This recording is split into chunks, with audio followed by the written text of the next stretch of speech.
Recording in progress.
Chairperson is trying to log in. I think she's having a technical problem now. But is trying to connect.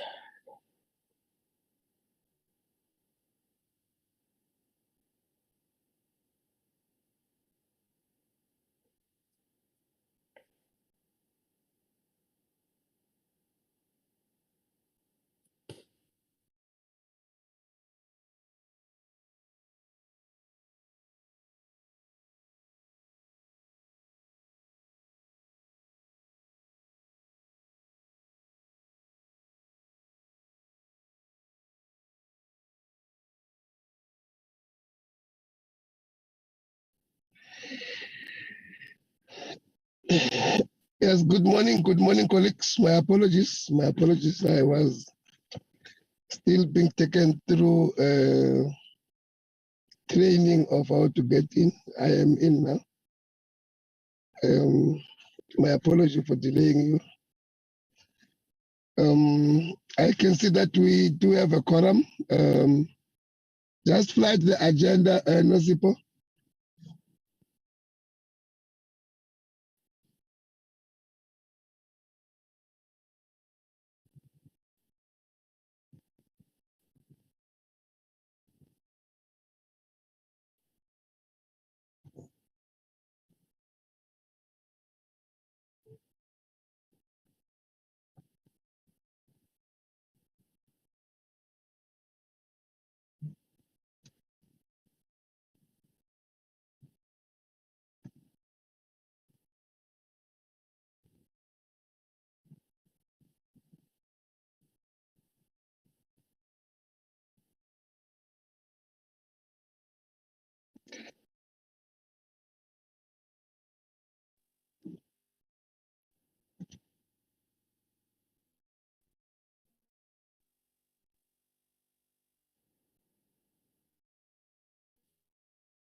Chair, we can hear you.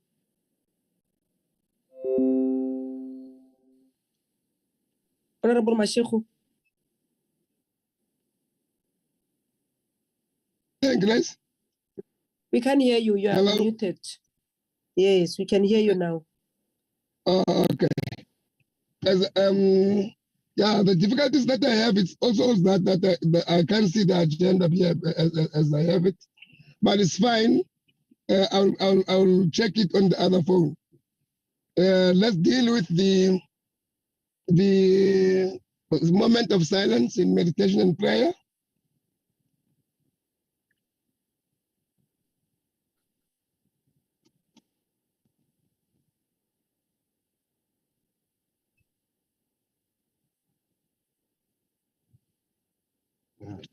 Thank you very much. Thank you very much. The meeting is opened and you are all welcome. As I have said, my apologies for having delayed you into the meeting, and I'm still going to struggle a bit in terms of technology here, but let us continue. The second item on the agenda, what is it?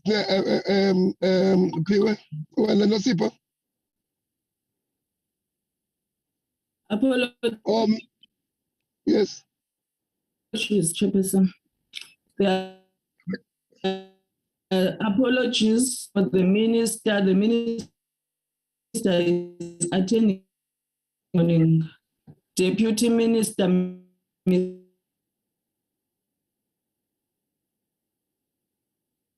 Magazi in oversight visit. DG Mr. Phillips is for.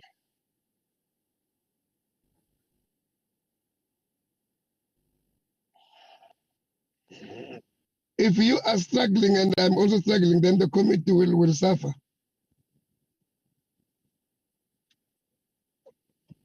Unless it is me who does not hear you. Meteke. Yes, Chair. Ms. Sege, am I audible?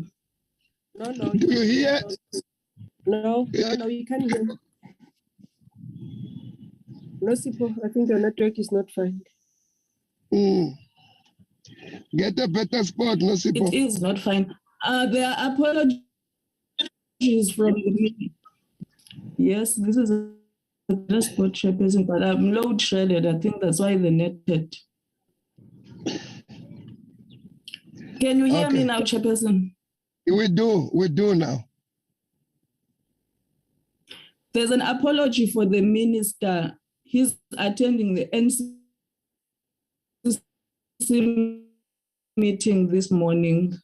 There's an apology for Deputy Minister. She's in Mosina for an oversight. He is in Denmark for business.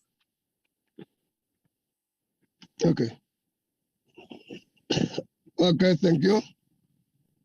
Morning, Chairperson. Yes. This is Hlumela from Deputy Minister Mahlobo's office. I just wanted to let you know, Chairperson, that DM Mahlobo is supposed to be leading the delegation today, but I cannot seem to get him on his phone. But he didn't say anything about not attending. So I'm still trying to get hold of him. Thank you, Chair. Now, the difficulty that I will have is that this agenda was asked by the executive. If all of them are not here, now why did they call this this sitting? I understand the issue. Yes, we were told yesterday that she had a bereavement in the family, and but they did not tell us that he's not going to be part of it. In actual fact, guarantee was that he will be part of the meeting. So if he is not here, the DG is not here, the other deputy minister is not here, the minister is not here. Okay, I know there is an acting DG, but I mean, it just does not make that much sense. So you try to get him, but I will hear what the other members are saying. Just on an official basis, colleagues, we have been joined by a new member, Honorable Medi Peterson. She is from the province of Free State. And I'm told she is representing the ANC. I heard like that. Welcome, Member Medi. This is the portfolio committee consisting of ourselves and other political parties that are part of the meeting. At some point, we'll ask you to introduce yourself by just appearing on the screen for members to can see your face. Thank you very much. The acting DG, are you here? Good morning, Chairperson. Yes, I'm in the meeting. Thank you. And you also does not know where the Deputy Minister Mahlobo is.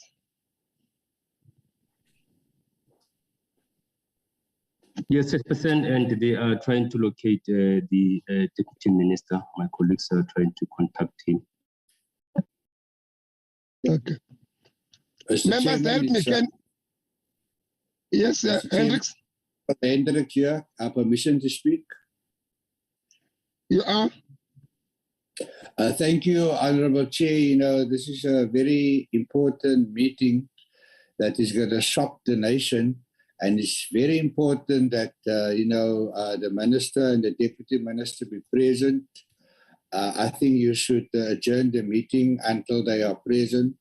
Otherwise, they are not going to be privy to the debate and respond to the issues, which means that people want answers and no real answers will be given because of the absence. So my proposal is that we don't proceed with the meeting. Thank you very much, Honorable Chair.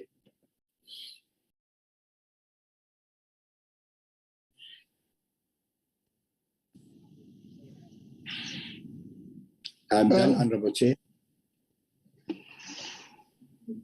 Yeah,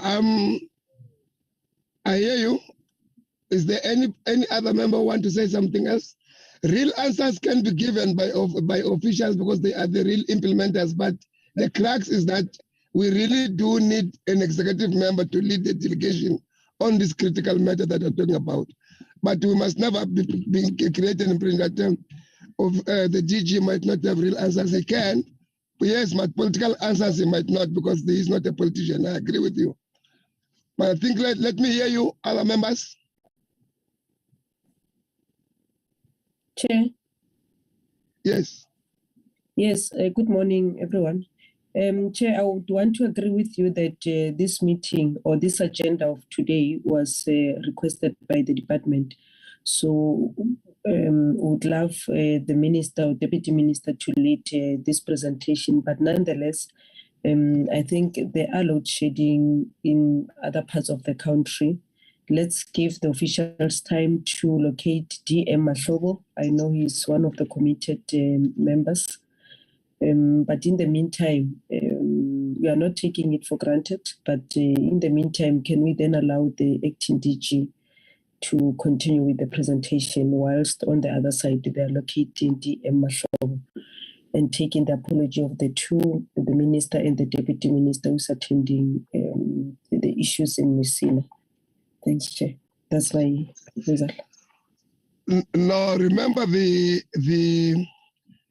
presentation by the department is the fourth item. So we have got minutes and 2 reports that we can in the meantime deal with. Yes. And see whether couldn't we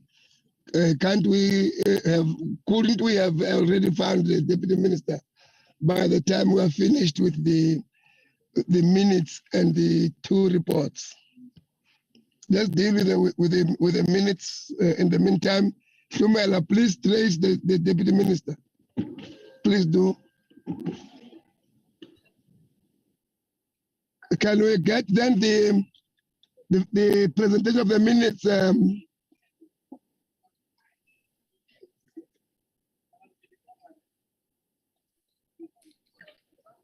Yes, Chairperson, the minutes of the consideration and adoption of outstanding minutes and outstanding reports. I hope it's reflecting. Leave the space you are in because where you are, we are struggling to hear you.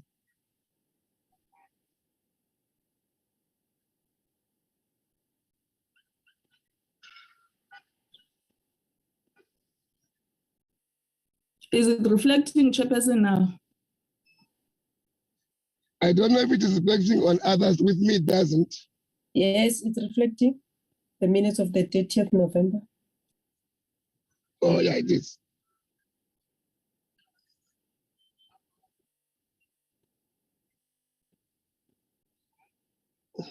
Okay. Talk to it. Yeah, here it is. Talk to it, Nosipo.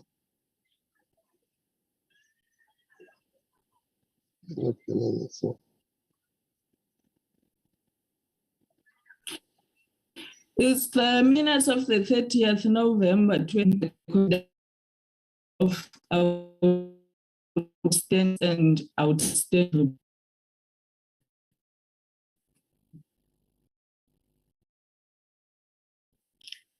All members except Mr. Hendricks were present in the meeting.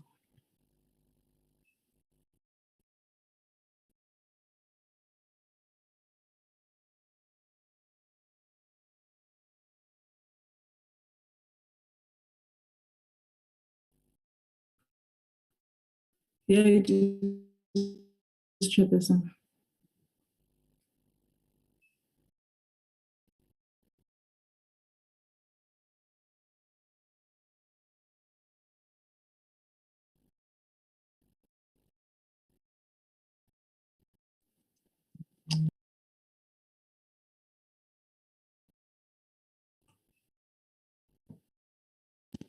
Chair, unmute.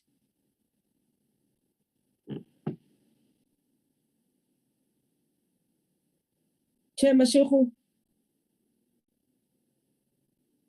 Okay.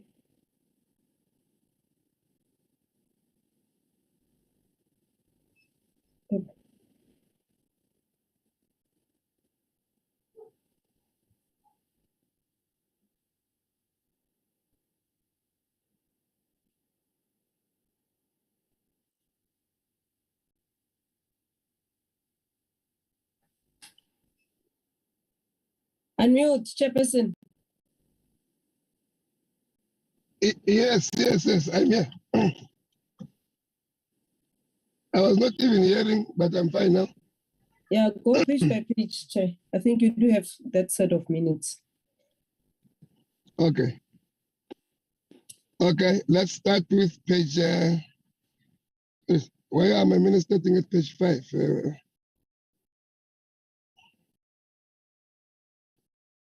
Okay. I'm afraid to touch something else because then it will go viral again. Chairperson, it's Leon. Yes, Leon. Morning. I propose we accept the set of minutes. Set or the minutes of the 30th? No, the minutes of the 30th, the set of the minutes of the 30th, Chairperson. Okay. Thanks, Honorable Leon. Anyone with a different view? No, Okay. I second, Chair. I second. Thank you very much. The second set of minutes, Nosipo. Okay, Chairperson.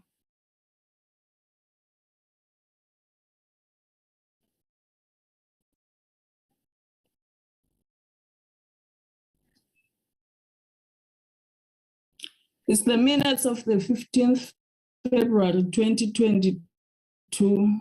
The agenda was briefing by the Department of Water and Sanitation on the third quarter performance and expenditure report for the 2021 and 2022 financial year. Let's do the same and just show, because we have gone through the minutes. Let's do it like we did in the first one. Anyone who have got anything to say in any of the pages, let's take them randomly. In any of the pages, if there is anything.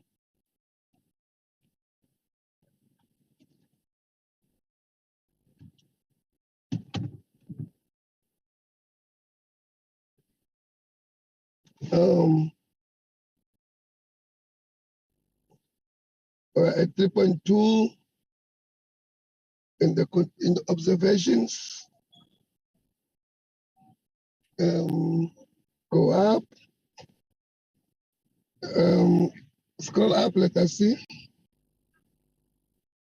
We are now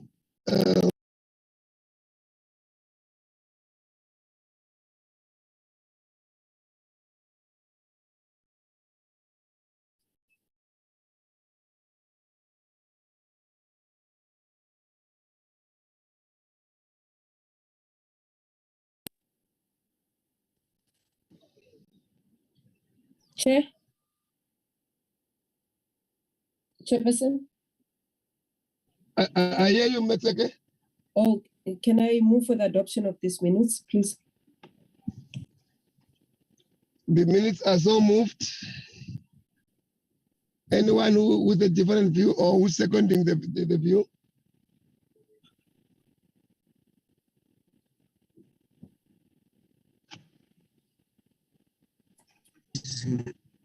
I second the minutes, Chair, the adoption of the minutes. Thank you very much. Pure, Nosipo. The third set of minutes. Oh, I see a hand. I see a hand here of, is it Mesluai? The legacy one, I did speak, Chair, thank you. Oh, okay, okay.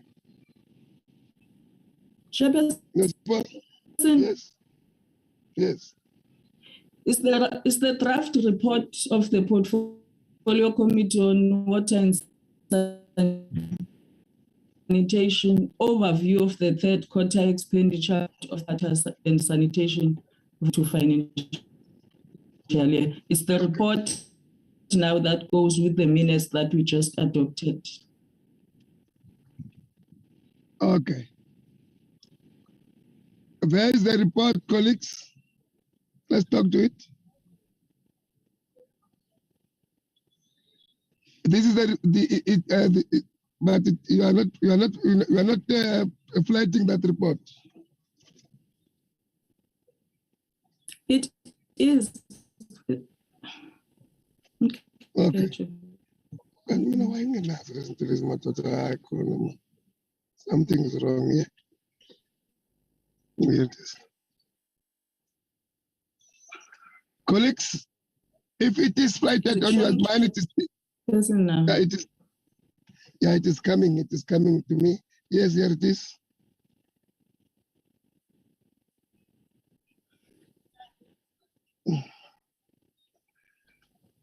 Here it is, colleagues. Okay, let's talk to it. The draft report of the Portfolio Committee on Water and Sanitation overview of the third quarter expenditure report.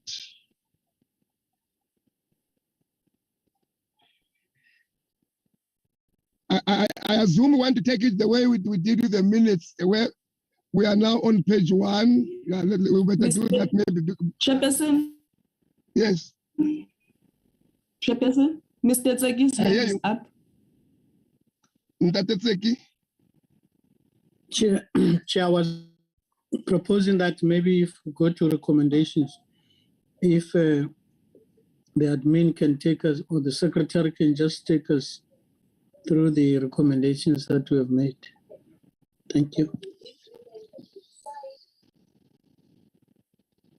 Yeah, just to remind us, let's go to that, Nasipa.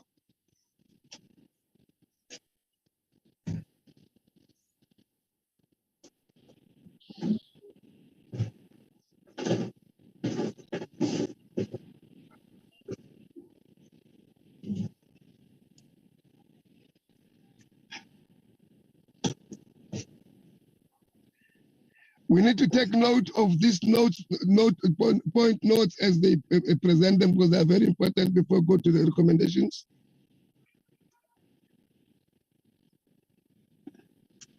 Go up, where are the recommendations? The observations, let's start here with the observations. The observation says that members of the, a minute. Go back to observations. Yeah. The observation says that the members of the Portfolio Committee on Water and Sanitation, having deliberated on the presentation on the third quarterly expenditure report of the Department of Water and Sanitation, vote 41, made the following observations. And they are here. The filling of vacancies, 23. Remember, we spoke about those. I just want us to remember them all in order for us to be part of the previous meeting. Yes, you can go up, go down.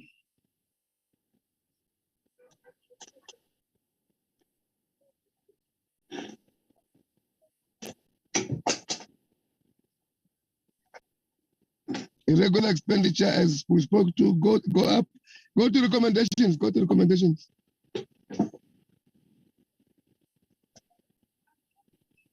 Women, well, no people. Yes, Chairperson.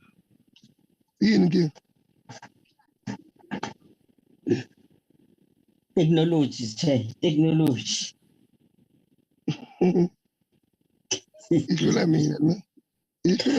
Chair, these are Chairperson, these are findings and recommendations if you go through them. Yeah, there is no clear-cut recommendation as an item on its own. Yes, but if you read them. Yeah. Chairperson? Yes, Sharon. When I was drafting this report, what I found was that during the observation, Sharon, don't present a report like that. The report is no longer yours. Don't report like that.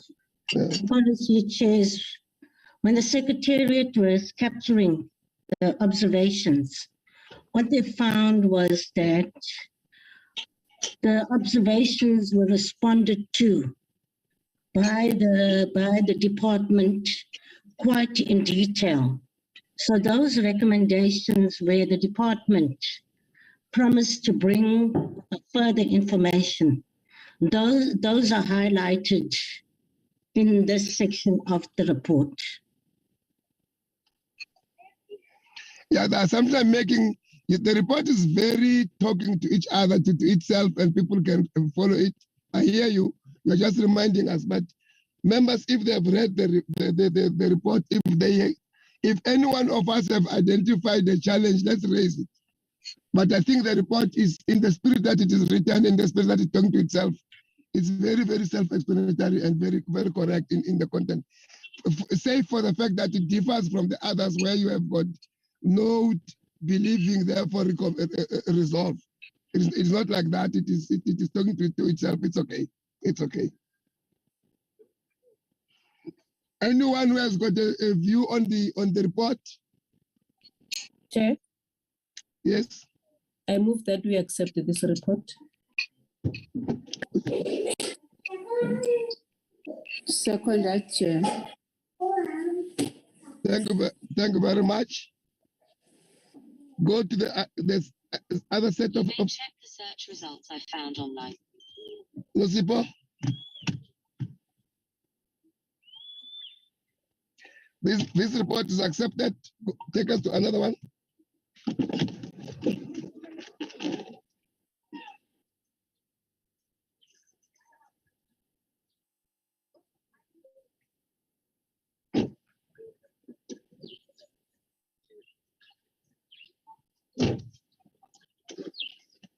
Nosipo?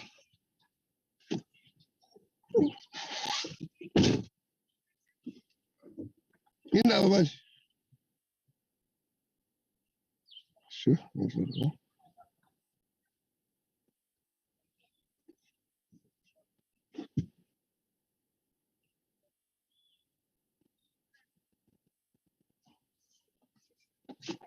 Velam, help Nosipo if she's struggling.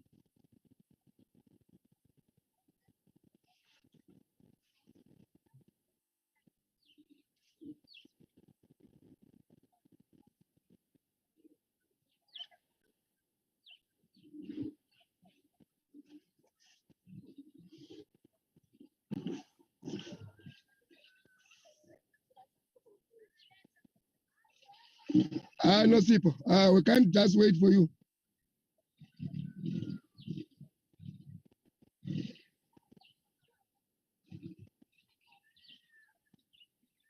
Velam, where are you?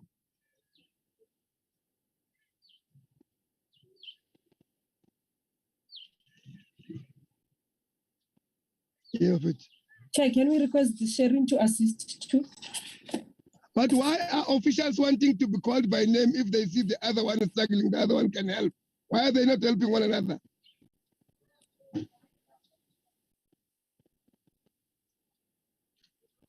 I'm going to try and fly to the Eastern Cape report. Please.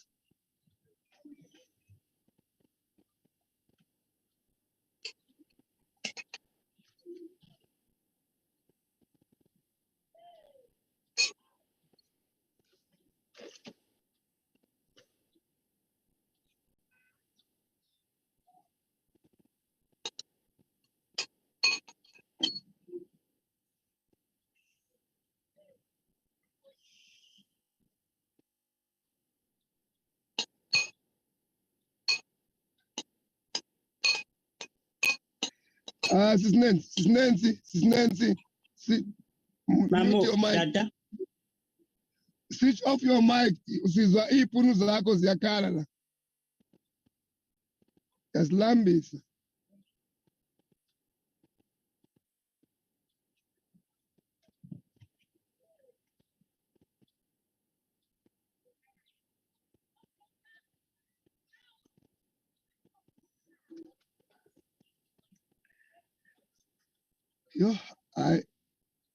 Here we are in trouble today.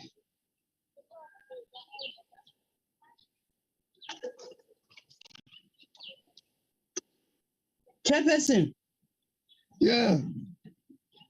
Good morning. We're still waiting for officials to speak.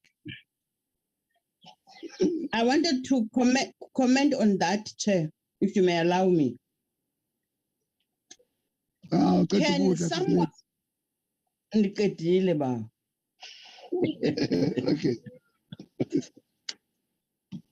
I assume that you just assume that there's a problem. How I wish that someone from the official that have got the problems must address you on their problem and be able to say, how are they going to resolve it now? Because the problem now, you assume and no one is addressing you about what is happening. And you call this and that official. There should be an official that should come immediately to intervene where there's a problem. It could be IT or whoever. I just wanted to make that comment, Chair. Yeah, no, I agree with you. I just don't understand this working relationship of our officials is worrisome to me.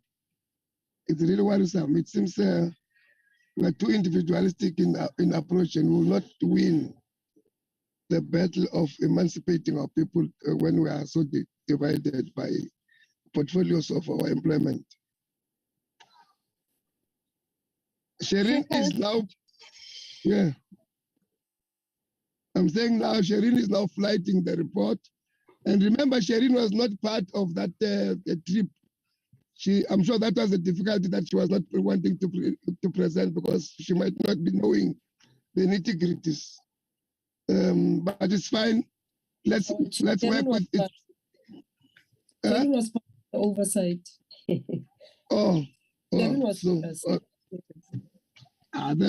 Then she's wrong. But let's continue. Talk to us, Sherin.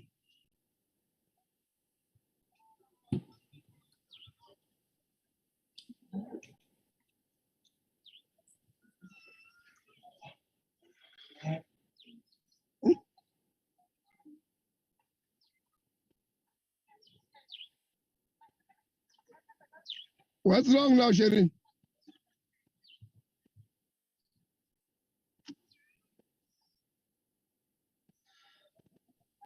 Yeah, bafikela sisipho labantu bonke.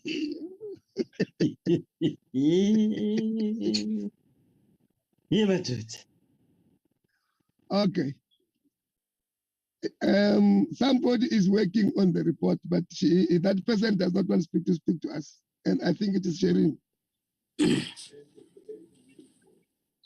Chairperson. Yeah. I get money was part of the visit. We can't jump. All these officials are here. They must talk to this report. Why must we jump all over the show when people are here?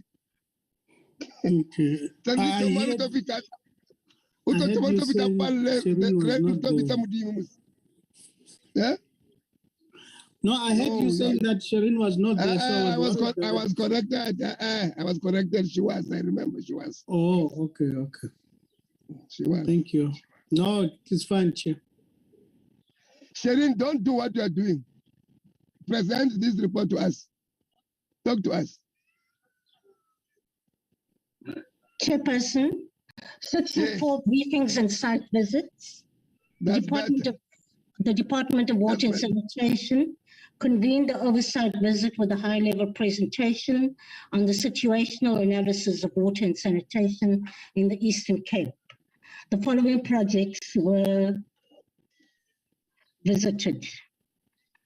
Then on 4.1, the stormwater butterworth bulk pipeline, it just gives an overview of the project, the reasons for the variance in spending with regard to the expenditure spend in terms of the estimated total cost and the total of expenditure to date. And the reasons are the department's construction unit is currently challenged by long procurement processes. The key issues, key risks and issues were highlighted by the department. Members thereafter made some observations, and in response to the above concerns issues raised, the department noted that the mitigating strategies or management actions to resolve the challenges are. So if one looks at the report and all of the site visits, it follows the same format. They give an overview of the project, and then it gives you the expenditure to date and the reasons for the variance, the risks on each of the projects, observations, and in response to the above. The Mzimvubu water project, the same format is followed, which is quite clear to understand as well. And then it moves on to the project expenditure, the key issues, challenges, observations, as well as the reasons for the issues raised by members of the Portfolio Committee. 4.4, the OR Tambo, the same format, it gives the reasons for the Eastern Cape and the department wanting to construct the bulk water supply project. It gives the expenditure, the root causes of the risks. I think it's quite clearly marked. Then the next one, 4.7, the Nglambe Local Municipality Bulk Water Supply. It gives a project expenditure highlighted in the report, the risks, observations, and then the response to the above concerns. The 4.6, augmentation of the James Kleinhans bulk water supply, Makanda, the project expenditure, the reasons for the variance, the key risks associated with this project, the observation by members of the Portfolio Committee, and 4.7. So after each observation, the department has responded to those particular observations.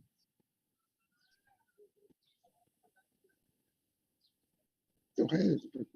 Then the recommendations, notwithstanding the challenges such as those posed by COVID-19, which halted work on undertaking bulk water projects, The Portfolio Committee acknowledges the ongoing work by the Department of Water and Sanitation and the Eastern Cape Regional Office on finding solutions to address water shortages in the province. Members of the Portfolio Committee, on observing the following critical challenges, that is, spend on grant allocations, non-compliance to contractual obligations, procurement issues, delays in payment of invoices, poor planning and delays in finalizing of projects. In respect of the site visits in the Eastern Cape, resolved that the Minister, through the Department of Water and Sanitation, should provide concrete measures on the water and sanitation sector to develop an implementation model which factors in operations and maintenance of schemes whereby unspent or poorly spent government grants can be managed on behalf of the Water Services Authority. Water boards or other service providers used on behalf of the municipalities monitor and evaluate the progress of projects at every stage, inception to completion. On the Ndlambe bulk water supply project, there should be an increased intervention on ensuring equitable and accessible potable water to communities that do not have the service from this project. And 5.3, the last recommendation, undertake concrete targets in monitoring and evaluation oversight functions by the regional office to address the increases in costs due to delays in payment of professional service providers and contractors. The Department of Water and Sanitation should urgently prioritize challenges associated with procuring contractors not completing projects or not meeting the standards. Tighter oversight and improvement of monitoring and evaluation systems must be strengthened on contractual obligations and agreements between parties. Report to be considered. Thank you, Chairperson and members.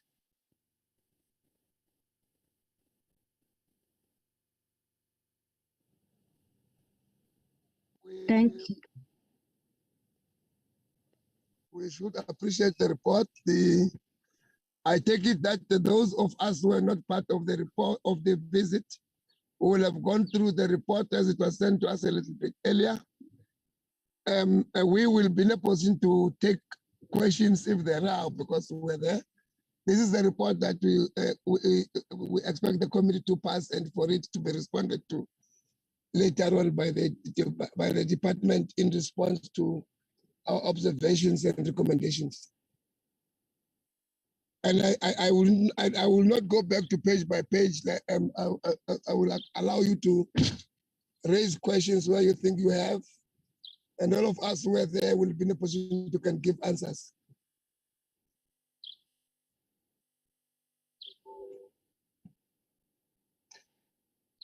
I have disabled my other side of me seeing whoever have raised their hand. So anyone who wants to speak, just speak and give each other times. Don't speak at the same time.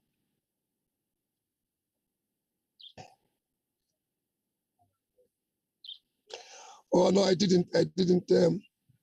You can raise your hand if you want to say something.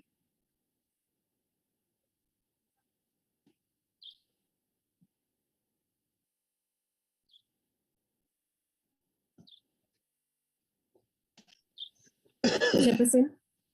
Yes, Metheke. We're fine. I think we have gone through the reports, and some of the members have been able to submit the recommendations to the Secretariat. I think this is a true reflection of our oversight in Eastern Cape. So probably the matter will be ATC'd and presented to Parliament for the consideration of the department. Thanks. I move that we accept this report.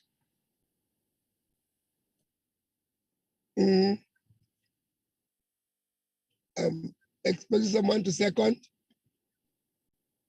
I second, Chair, the adoption of the report as one of the members that were part and parcel of the oversight. Thank you.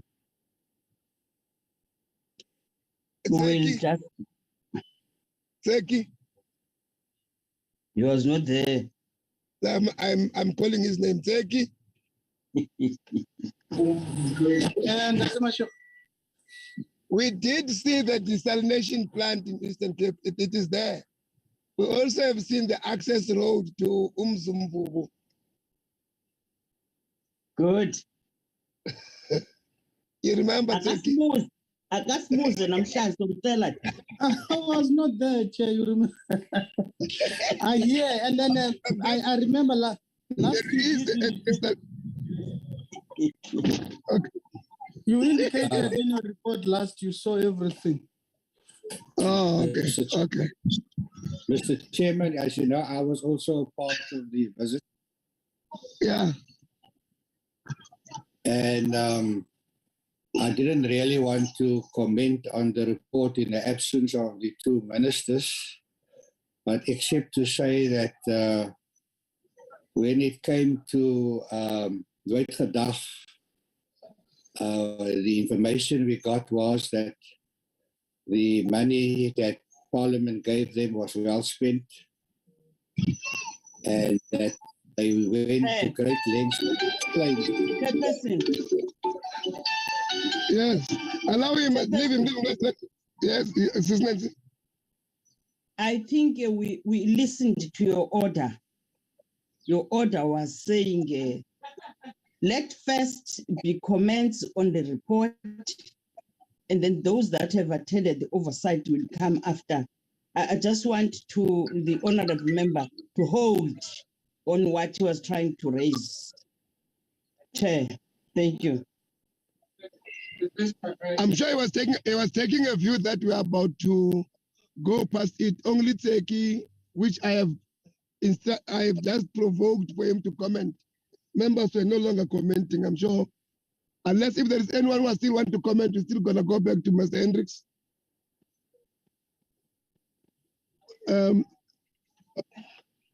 No, we are fine, Chair.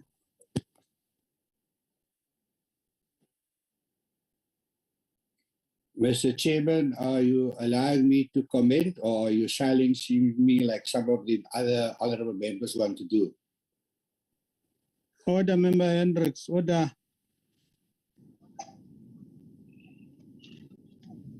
What did you send? That's like a Gagutwa.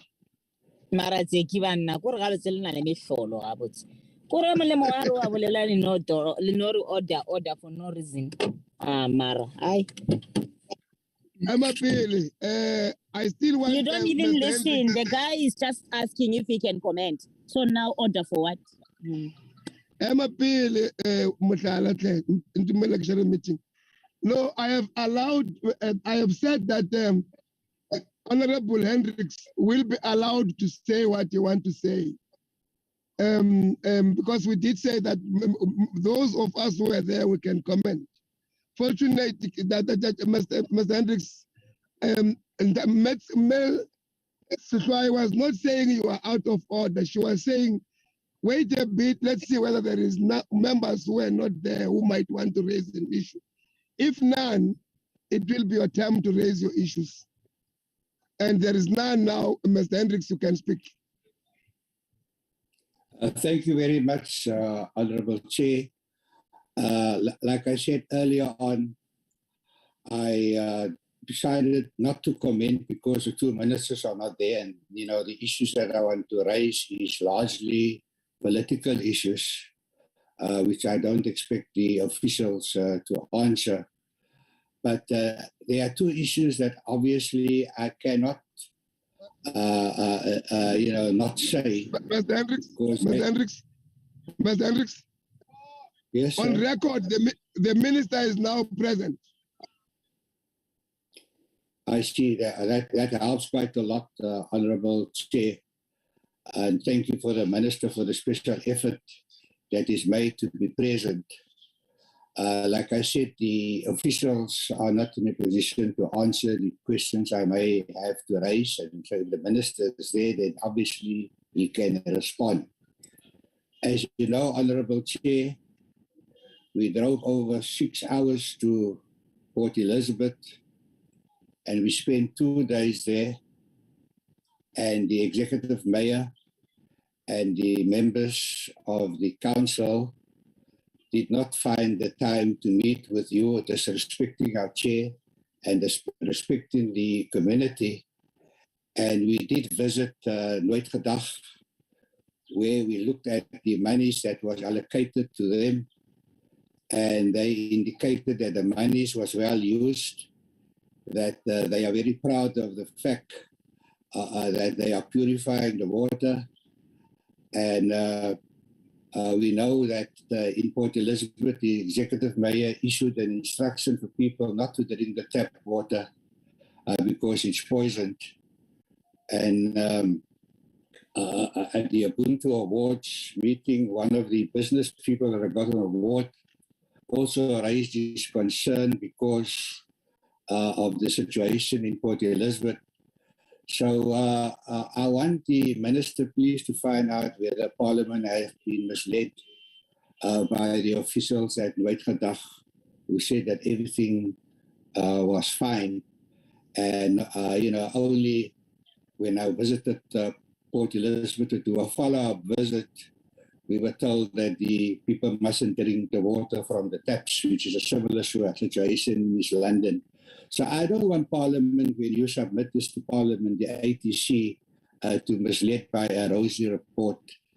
Things in Port Elizabeth and Kariga are not as rosy as the report may indicate. That is the one point I wanted to raise, Mr. Chairman. And we drove by Kumbi nearly 6 hours to Port Elizabeth, and the executive mayor and the councillors of all political parties disrespected us. We were there 2 days by not seeing us, and we wanted to fully understand the situation in that part of the Eastern Cape. But obviously there is now confusion between what the officials said at Nooit Gedag and what is in the media and the letter that the executive mayor has issued. With regard to the other concerns that I have, is that I will put written questions to the minister to give him an opportunity to investigate and to reply. Thank you very much, Honourable Chair. Thank you. Mamsal, I'm sure you will follow now that we wanted to present the report as we saw it as a committee, not as individuals. Yes, if Tata Hendricks did go back there and do his political oversight,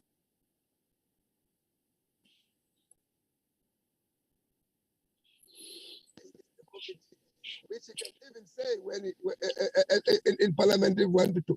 But the content of the report must talk to that which we all saw and were part of. Just, Minister, as a matter of fact, when we arrived in Port Elizabeth, the difficulties that we had was that we arrived at the day that it was a council sitting, and they were about to want to build committees of council, and therefore councillors of all parties could not leave council because it was a council meeting. We even arranged that we want to meet the mayor very late in the evening if we can, but we couldn't because the council went beyond the time that they were supposed to do. So it is not necessarily, yes, they did not attend our meetings, but it is not necessary that they undermined me, because they did tell me, and I told the members that there is a council meeting, and this council meeting is a 3-line whip kind of a council meeting of all parties. We could not talk to them in those issues. The issue of the water being poisoned, it was not said in our visit, yes, and I can't say it was not said because Ms. Hendricks will say you did go there with other people and review. It is something that was not said. Me and you slept in all the hotels in East London. There was no letter of poisoned water. We drank water, we bathed. But remember, after we have left PE, there was an outburst of some things that happened, which it was an event, which event it was then worked for. But I'm sure the minister might want to say something else, but I'm just saying, don't confuse your political visit with the committee visit. The committee visit did not see what you are saying, but you were taken on board clearly.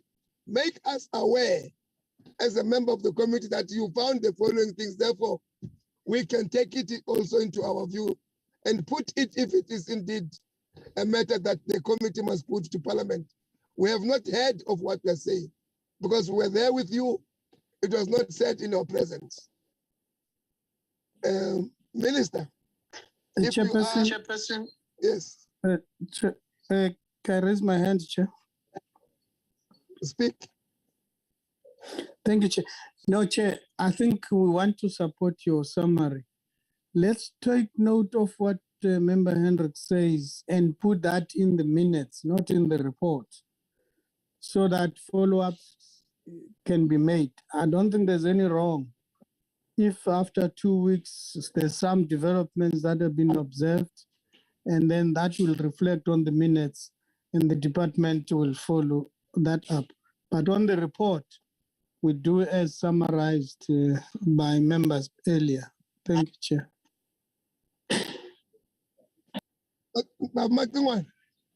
Chairperson, it's Leon also. Leon, thank you. Yes, thank you, Chair. I think you've clarified, Chairperson. I think Honourable Hendrik should, he mentioned that, when he went back for oversight, there was another problem.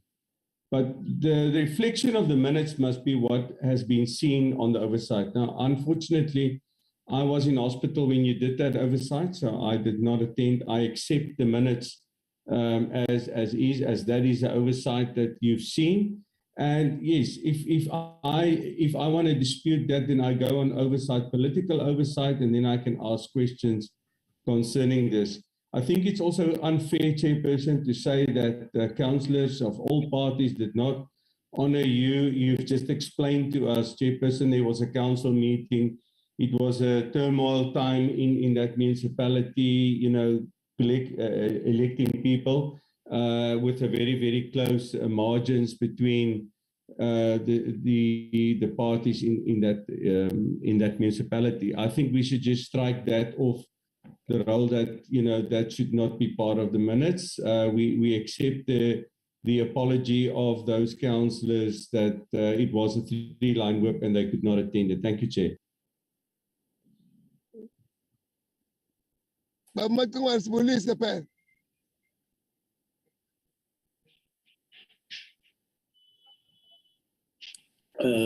you very much, Chair of the Portfolio Committee on Audit and Sanitation, and greetings to the honourable members of the Portfolio Committee. I don't know whether you want us to start, Chair. Thank you. Yes. All right. By way of starting, let me report the absence of let me first recognize Tia Makatsi, who has made it to the Portfolio Committee, and thanks to her. Let me report the absence of our Director General is in Denmark, attending a summit on water in that country. And then I am with a number of DGs here and other senior officials. The CFO, who is acting DG today, will be the one who presents the report of the department on investigations. But firstly, just to say that something that we are aware of, that the DG position was filled or has been filled with effect from January, and 2, the position of CFO has been filled as well. Yes. Yes. you will come to that report just now. Or we said you can study the report. Okay. Welcome. No, that's fine. I did that, and then I asked whether you wanted us to get to the report. Members, is that not the time that you must allow Minister Mkunu to now present the report of the portfolio? Because we're still in the Eastern Cape report. Oh. Can we adopt first the report, then we can allow move to the next item? Yes. Because Mr. Hendricks said that he wanted to comment in your presence. I thought maybe some of the things he said, you might want to say something. If not, that's fine. Can I have people adopting the report? Chair. Yes, Ma'am Nancy. Chairperson, thank you very much. You made a order that said, let those that do not attend oversight to speak first, and then after you'll hear from those that attended the oversight if there are issues that they want to raise. I complied on that. Now my worry is that we don't want to speak after the minister. If you still in that promise, Chairman. That's why I stopped the minister from entering the frame. If you want to comment, just like Member Hendricks did, please do. Okay. Thank you, Chairperson. Just 3 areas with perhaps Chairperson could be clubbed together on the basis of the report that is given to us, which I agree on the report. That's why I seconded the adoption of the report. And more especially in the presence of the minister. The projects that we saw there are very critical on the basis of the bulk infrastructure development. And yes, in the process, some of them fall on the sideways because of the constraints of finances. What we then said, there is a need that the department should establish a clear financial model, more especially on projects of this nature, which also is supported by Treasury. I'm saying general, there are projects that are in that nature as the report is presented, that there are financial constraints. The second one, Chair, is the issue of legal battles. Issue of legal battles on construction, on contracts, with this and that, with that one and that one. One of the issues that we raised, Chair, is that the department should try to be on top of issues on these matters, because also they take a lot of money from the projects funding when they come. Now, the department should do its own responsibility of managing projects before they get to those issues. The last one, Chair, is the issue of Ngambe.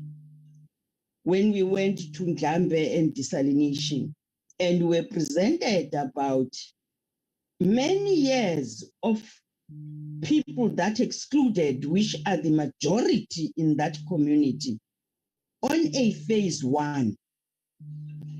Our proposal, I don't want to use the words that you use there. I know you can use them better than me. That we get lamans. That there should be an integration. The project has been on first phase for years. There should be an integration for these communities on this phase. They must not wait for phase 2, because it was presented to us that phase 2 will come at another year. We said they've been watching other people drinking water, and they are the majority within this phase one. I wanted to raise those issues. Maybe they are raised in the report. I did see it, but I just wanted to emphasize on them because I think those were the critical areas that were identified as a committee. And agree on the presence of Tseke that the access road is number one. We were empowered and learned a lot, and we agreed, we nodded. We said, Viva Chair. Thank you, Chairperson. Okay. Thank you very much. The report was adopted, moved and seconded for adoption. We are now on the fourth item, which is now the report, Minister. You can do your overview and then get into the issues. Thank you very much, Chair. I would say what we will do firstly on the report of the Portfolio Committee, we will request the Chair to make that report and its recommendations available to us, and we can then attend to it, all the issues. Otherwise, we have noted the issues that you members are raising. Part of them will be addressed on our visit this Thursday and Friday when we go to Kabeja. But we'll appreciate if you could send that report, particularly the recommendations, so that we can look at that and the concerns that are being raised. Thank you. Number two, I noted all present and the absence of the DG. And three, I got to say one of the DGs will make a presentation here. It's CFO in this particular instance, who is acting as DG, will present the report on investigations. But as a just overview, I would say that we are dealing here with a situation that is making us quite uncomfortable. Just the sheer number of investigations that are underway, that we found they're underway, and one or two that were approved after we got appointed. What makes us uncomfortable at most is the nature of investigations, because they are all corruption related, and quite a number of people inside the department are under investigation. And we are noting, of course, that in the main, it does look like most of this corruption comes from Lepelle, or is related to Lepelle Northern Water, and we're looking at this water board, and one of the days we're going to be engaging them. They are showing signs of a very weak or a concerning board in terms of their capacity to do work. Now, we're not yet over that history and that image that we spoke about when we first met them last year. They are not yet over that. They are just crawling, but it's a matter that we're attending to. Having said this, internally, there are a few things. The ugliest of the reports, and I think they will indicate that, has something to do with what was called the war on leaks. It's a 2014-15 kind of initiative. that derailed. I think the conception at a high level was not really a bad idea as an idea. But I think when they started the first step to realize the idea, they got it all wrong. And we are now at a stage where we've closed this project. We closed it last year. It no more receives any funding and it doesn't exist anymore, except as part of our work that we are doing with municipalities. And it's part of the infrastructure drive that we are on, water and sanitation infrastructure in municipalities. Because the leaks, more than 40%, comes from the fact that you have an aging infrastructure. So right from the beginning, you needed to attend to the aging or already old infrastructure. You needed to, and then at the same time, you will be attending to leaks and not separate leaks from old and aging infrastructure. You needed to also tie it together with dysfunctional infrastructure. And in some cases, dysfunctional infrastructure leaks. In some cases, totally dysfunctional and is closed, is not working.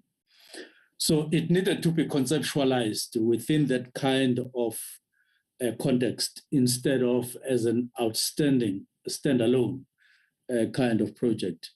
And secondly, it needed to comply with prescripts procedurally and in terms of financing it. And unfortunately, it missed on both, including the legal framework in the department. And it happened in broad daylight, and I can't explain how they would have missed all these obvious and black and white, written in black and white kind of prescripts. But nevertheless, I needed to indicate that. Number two, on the external investigations, the biggest chunk is being taken by SIU. And I'm saying that we look like, it makes Water and Sanitation Department looks like a police station in terms of dockets that are part of or containing investigations in terms of processes and cases and all of that. And I have already indicated that we derive a lot of attention from Lepelle and so on. But secondly, there are those that are being handled by subs, a few of those, but the bulk is SIU. They are at different levels of completion. And we ourselves are getting updates. We are going to be getting an update towards the end of the year, of the month, which is also the financial year, so that we are able to say, this is your closeout report, SIU. After so many years investigating this, we have finalized this. We have finalized this before we start the new financial year, 2022-2023. We are keen on recording and holding them on those records and take their own deadlines and take from where we last had an exchange with them to say, we are now end of March. This is what you said. Are you still standing on it? Where are you with this and that investigations? But you will receive these reports via this presentation, plus the updates that we've had so far. We're also troubled in part by unauthorized, fruitless and irregular expenditure. Part of why I started with the appointments of both the accounting officer as from the 3rd of January and the CFO from, I think, beginning of this month. No, not this month. I think beginning of February.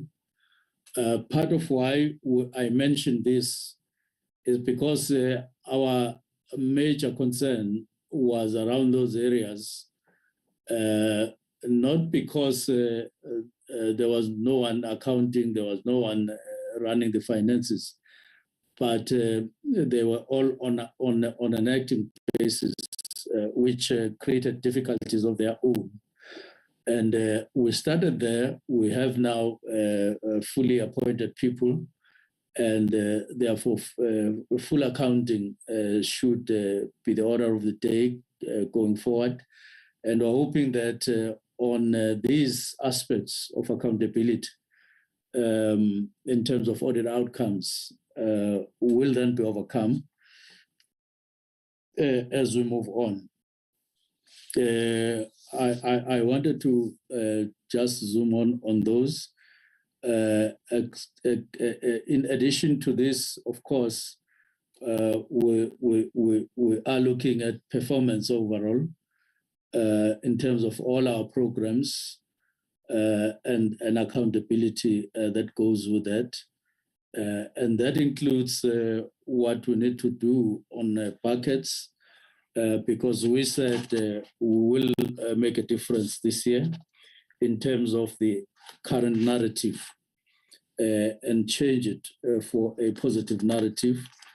But we are acutely aware that we largely depend on progress that we want to make on reticulation in particular to communities and to households.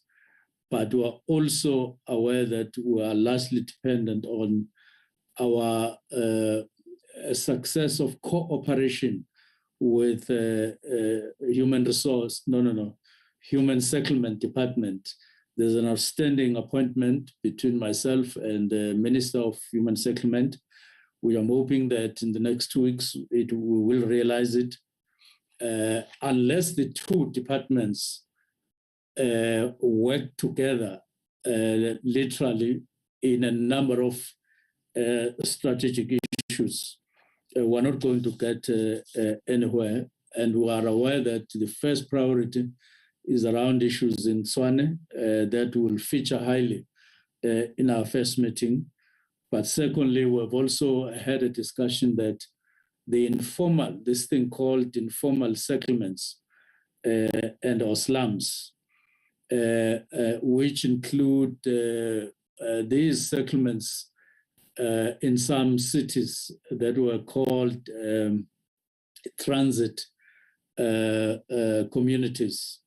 And those communities that are in some formal settlements but are without sanitation, those are the bulk of our priority because that's where issues of sanitation, in particular issues of sewer spillages, issues of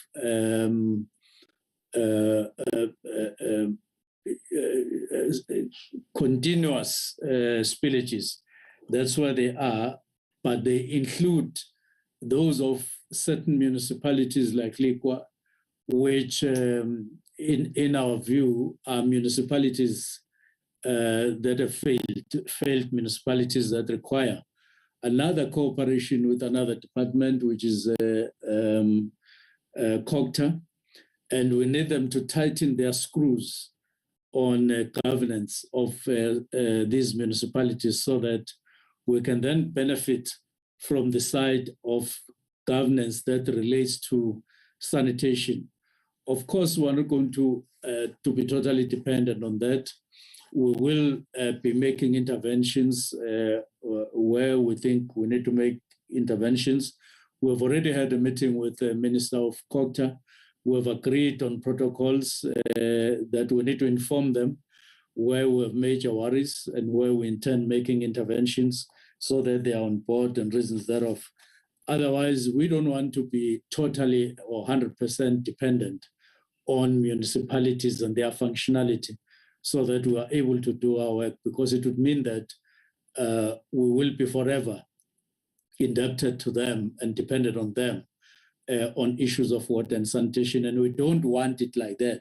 We want maximum cooperation, but where we can't get it, we have a clear way of going forward going on with our work via Section 63, coupled with 139, in terms of intervention directly where we think we're not making any headway. So with that, I would like Franz to now start the presentation allowed by you, Chair. Thank you very much. Thank you very much, Chairperson, members of the Portfolio Committee, Minister and Deputy Ministers, colleagues. We can move straight to slide number 2, Zuko.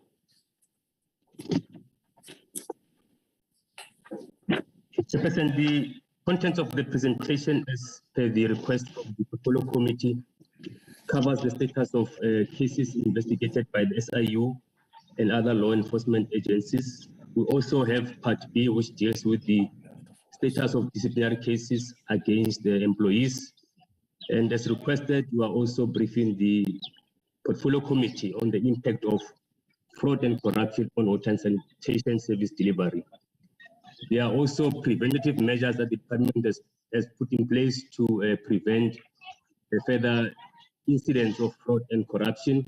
I'll also talk to those.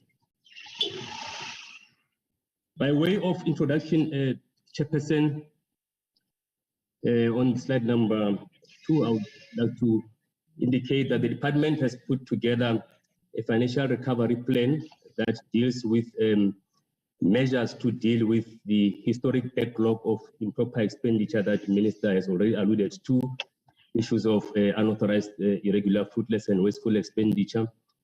Also, the interventions deal with the broader service delivery imperatives, as Minister has indicated, within the value chain, your municipalities.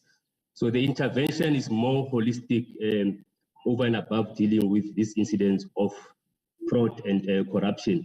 So this is the synopsis of the financial recovery plan, which the department has been presenting to the Portfolio Committee on a quarterly basis on the progress. And in addition to that, those interventions, there is also focused attention to addressing systematic challenges within the entire value chain. This is done in collaboration with the implementing agents and our implementing agents, water boards and municipalities. And as indicated, the department is the one that is leading the provision of water. These slides, Chairperson, are providing background information on the incidents. On the incident of improper expenditure. This is for information purposes. Minister already alluded to the unauthorized expenditure. These are historic balances. They relate to mainly the All Leaks project and bucket eradication program. These incidents required the approval of Parliament, and the National Treasury has submitted consolidated recommendations to SCOPA. And once the approvals have been obtained, these amounts will be cleared off the department's books. For now, they still remain within the books of the department. Another area of concern is the fruitless and wasteful expenditure, as well as irregular expenditure. You can move to the next slide. Okay, the composition of unauthorized expenditure, as indicated, is reflected here on both bucket eradication and the All Leaks program, which introduction has been made by the minister, so I'll skip those.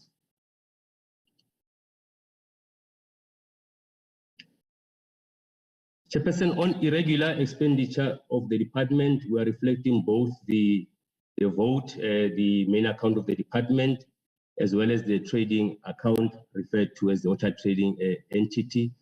So in total, we can confirm that the two organizations or entities do reflect an amount of 17.8 billion. And in there, we are able to confirm that we have submitted 10 billion of those to National Treasury for condonation. And as previously reported to the committee, there are processes for condonation. Treasury requires the department to demonstrate that we have taken consequence management seriously. We have processed internal investigations. And where there is confirmation that criminal elements are involved, we have to prove also that criminal charges have been laid in the case of alleged fraudulent and corrupt or other criminal conduct. So those reports, once they are concluded, we are able to obtain condonation from National Treasury. Why are we still having some of the incidents of irregular expenditure? There are other contracts that have a rippling effect, particularly the security services, which is coming to an end at the end of this month. And it is the intent of the department that we will be starting a new financial year on a clean slate. And this condonation that we're awaiting from Treasury will ensure that these irregular expenditures are out of our books. We can move to the next slide. Just by way of trend analysis, Chairperson, to indicate the movement over the number of years, these are the annual movements of the irregular expenditure for both accounts. Starting from the 2014-15 financial year, the annual movements were at a minimal, and as the years went by between 2015-16 and 2018-19, those are the years where the department incurred a significant amount. And once we have approved and implemented the financial recovery plan and other interventions through Parliament and the executive, I can confirm that it is our aim to actually get those figures to zero. The figures that are still reflecting in the 21-22 financial years are the ones that have indicated that those are recurrent contracts, which the department has exit plans to make sure that we get out of those contracts. So the aim is to make sure that we eliminate in totality this improper expenditure. Next slide.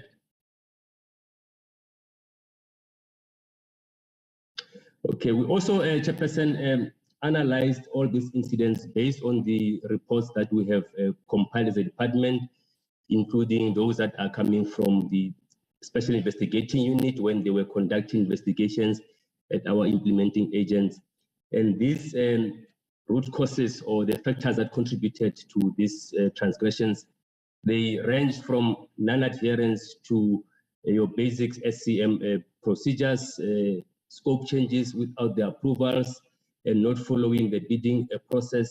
So those are the factors that contributed to that high number of irregular expenditures. And we also had incidents where contracts were extended without the delegated authority. We can move to the next slide. Okay, so this is one of the slides that reflect the factors as indicated that in the SIU report, one of the cases that they've identified relates to declarations that are not being made by officials, especially where they have interest in some of these businesses.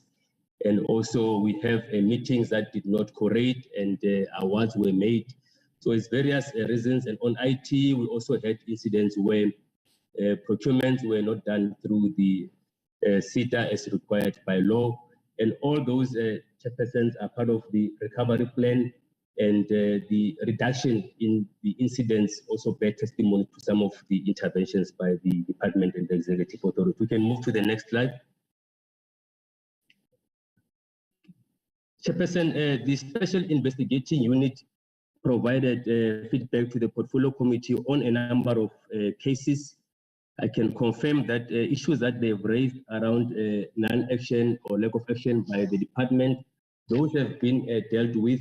There are cases that were within the authority of the department, and the department did act up against those officials that were cited in the reports.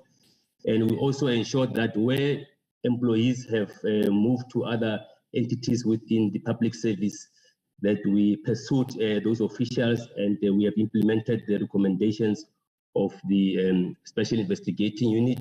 Another point that they raised was around the closure of cases without following a due process, and corrective measures have been put in place.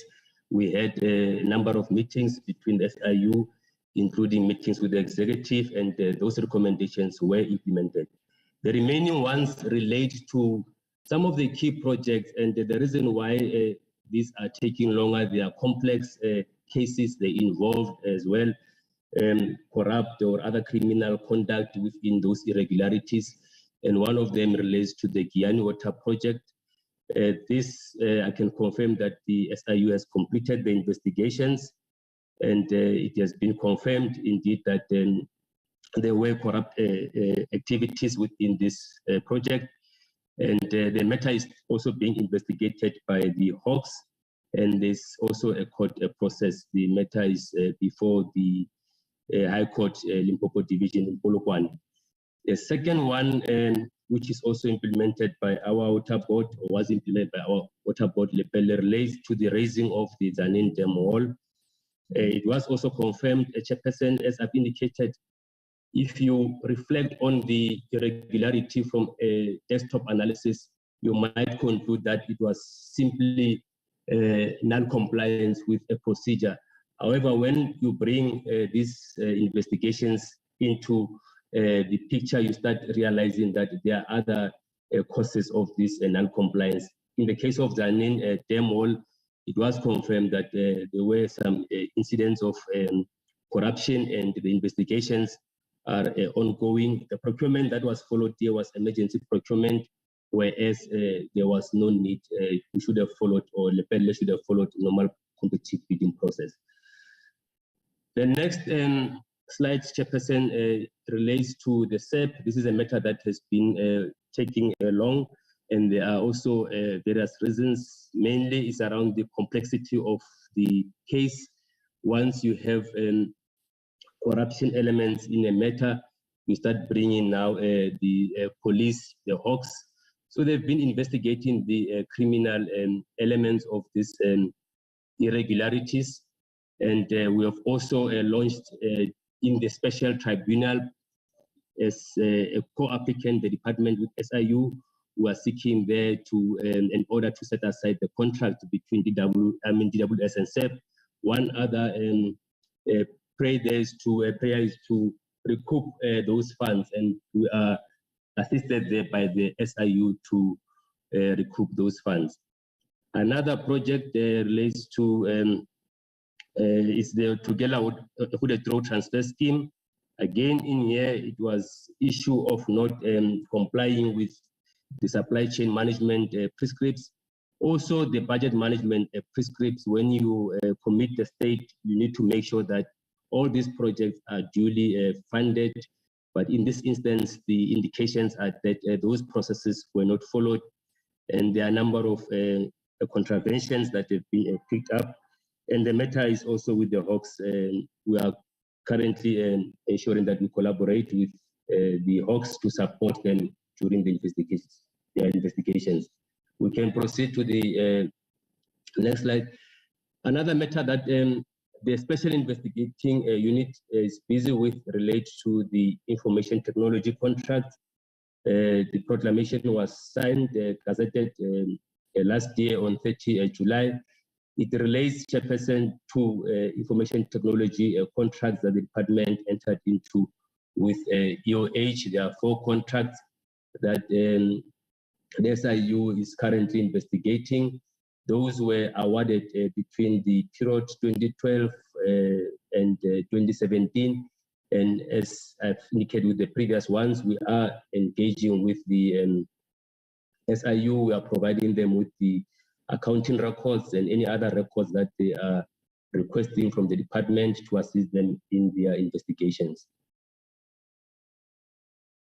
In addition to, we can move to the next slide. In addition to the issues that have raised the investigations, Chairperson, what is currently being done by those internally, the department has been implementing a consequence management as required by our prescripts, as well as the instruction notes from National Treasury. On the Giyani Water Service project, we have recorded 3.3 billion currently as irregular expenditure related to this project. And the process is still ongoing. It is currently pending before the court, and the department has appealed the verdict. It went on a review. So once the matter has been finalized at the NEPA court, the department will then conclude on the matter. And this is also linked to the earlier indication that I gave that the matter is also before the High Court in Polokwane that deals with now the other elements of these irregularities. Also on the upgrading of the Together Who They Throw scheme, there were 2 employees were implicated, and the department has taken the matter on review and is currently on labor court, and the other employee has been charged with served with the charge sheet, and our HR colleagues are busy finalizing the date of the hearing. The desalination plant Richards Bay KZN, we also had 2 employees there who were implicated by the investigation, and the hearing of one of the employees still in progress. And as I've indicated, HR of the Department, Human Resource Management, is handling these matters, and we're expecting that the pronouncement on one of the matters will be concluded before the end of March. The one on the SEP, on the unlimited licenses, this one is the one that I've indicated that we are currently busy with SIU through the tribunal to set aside the contract. Internally, there is also a process. We're expecting the presiding officer's pronouncement before the end of March. And as I've indicated, the matter is also going through combined civil litigation. The one that relates to financial advisory services is one of the issues that the Auditor General raised as a material irregularity on one of the payments that were made on support that was supposed to be provided to the finance unit, and it was discovered that there were issues around the work that was done, and the investigation also pointed to some of the issues around corruption or fraud. And the investigation, after it was concluded, employees were served with charges. Some have resigned, and only one official remained in the department and subsequently moved to another department in Gauteng. And in line with the Public Service Act, our Human Resource Unit did follow through the accounting officer to the other department so that the matter can be pursued. And we are also advised that the case will continue the 10th and the 11th. And as I've indicated with the others, this matter is also before the High Court. We've been working with the State Attorney on this matter. We can proceed to the next. The next slide, Chairperson, relates to cases. I won't go in detail on these ones. In addition to the SIU, as Minister indicated, there are also SAPS-related cases. They relate to fraudulent payments. I will not go through each and every case. So these are some of them. These are the first 5 cases with the status. We can go to the next slide. And then on the next slide as well, we can also note those cases that are still with the SEPs. I think it's a point that the Minister made that we have quite a lot of these cases. They vary in their nature, as indicated earlier on. We can move to the next slide. Okay, also on this one, some of the cases are directly handled by the South African Police Service, and some are also with the Hawks. And these cases, they are across the country, in Limpopo, Pretoria, as well as in the Western Cape and other provinces. The status of each case is there, and our forensic unit of the department has detailed status reports on each case. We can move to the next slide.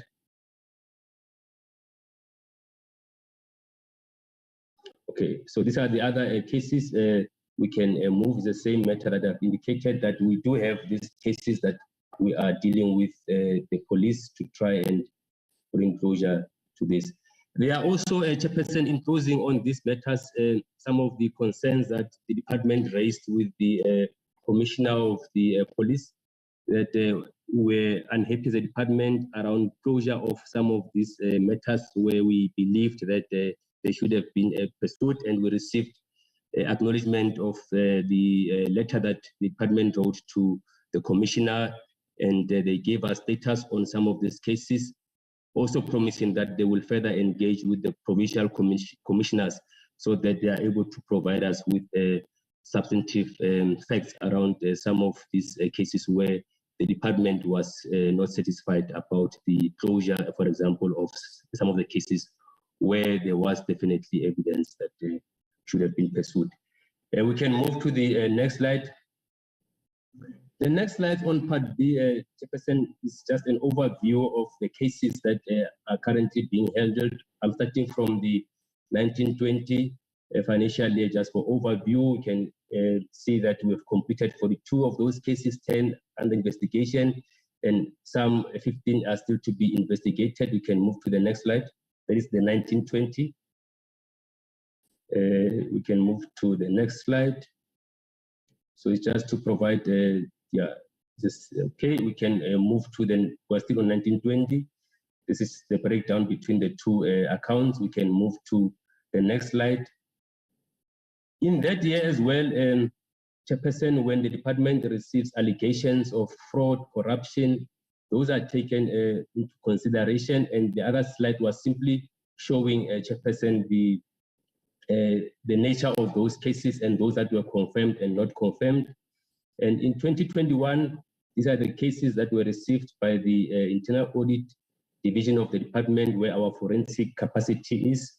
And it reflects also the cases that were completed, how many cases were still in progress, and how many are still to be investigated. We can move to the next slide.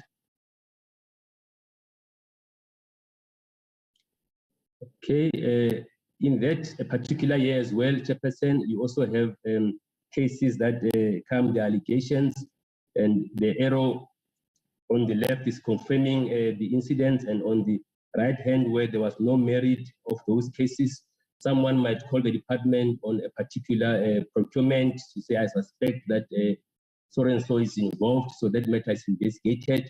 And once it is confirmed, we pursue the investigation. If not, the matter is closed by our forensic unit. We can move to the next slide.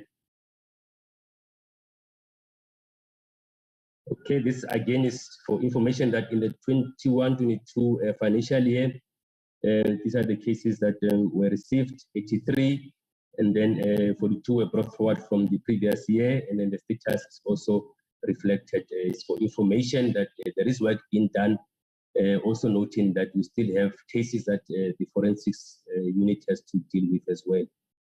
We can move to the next slide. Okay, this is also the progress analyzing between the two accounts, the trading account as well as the vote, the main account. We can move to the next slide.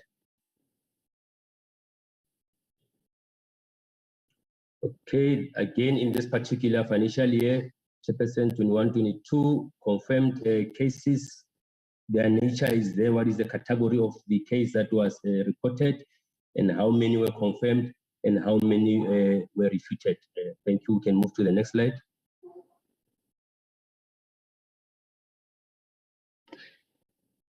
Now, out of all these cases, Chairperson, those that relate to the SIU, as well as the police and the internal investigations, this slide presents the summary of the outcomes of those disciplinary actions from our forensic investigations. It indicates how many of the senior management service members were involved there, and then how many of the below senior management service, your middle management, and your other categories. In total is 168, and we can see the category. And out of those as well, the sanctions that were implemented by the department, it reflects there on senior management that we had a total then of 11, and then also have the other total for the below senior management service level. The details are there. You can see the sanctions from dismissal. You also have your warnings, and as indicated earlier on senior management level, there's always there are challenges. We go to court and it prolongs, but the government, the department is certainly working on those cases to make sure that we can bring them to conclusion as well. We can move to the next slide.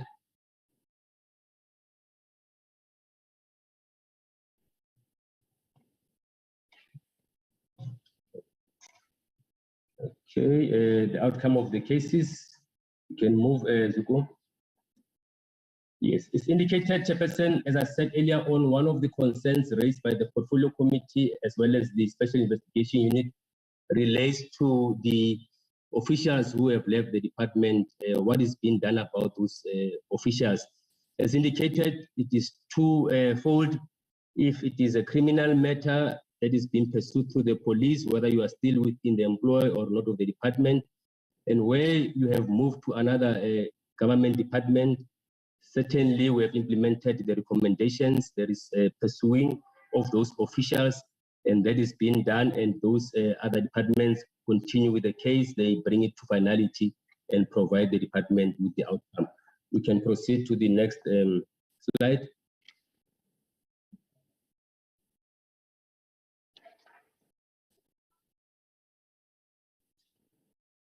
Slide number 22. Can move to the next slide. I think the computer is a little bit slow. Okay. The other question that the department was required to provide feedback on is the impact of fraud and corruption. Can go back, Zuko. The impact of fraud and corruption on water and sanitation service.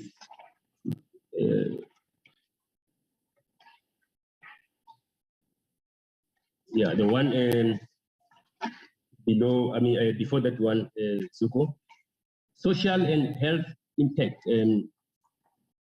Chairperson, we have noted that there are repercussions of fraud and corruption, hence the government aim to eliminate these incidents, including wastage. We have noted that there are dry taps where the department or government has spent money, especially where those funds have been lost somehow through corrupt activities. And we have noted that we are actually losing jobs because projects collapse. And we also have incidents of illness, and also we have noted even in the recent past where people pass away.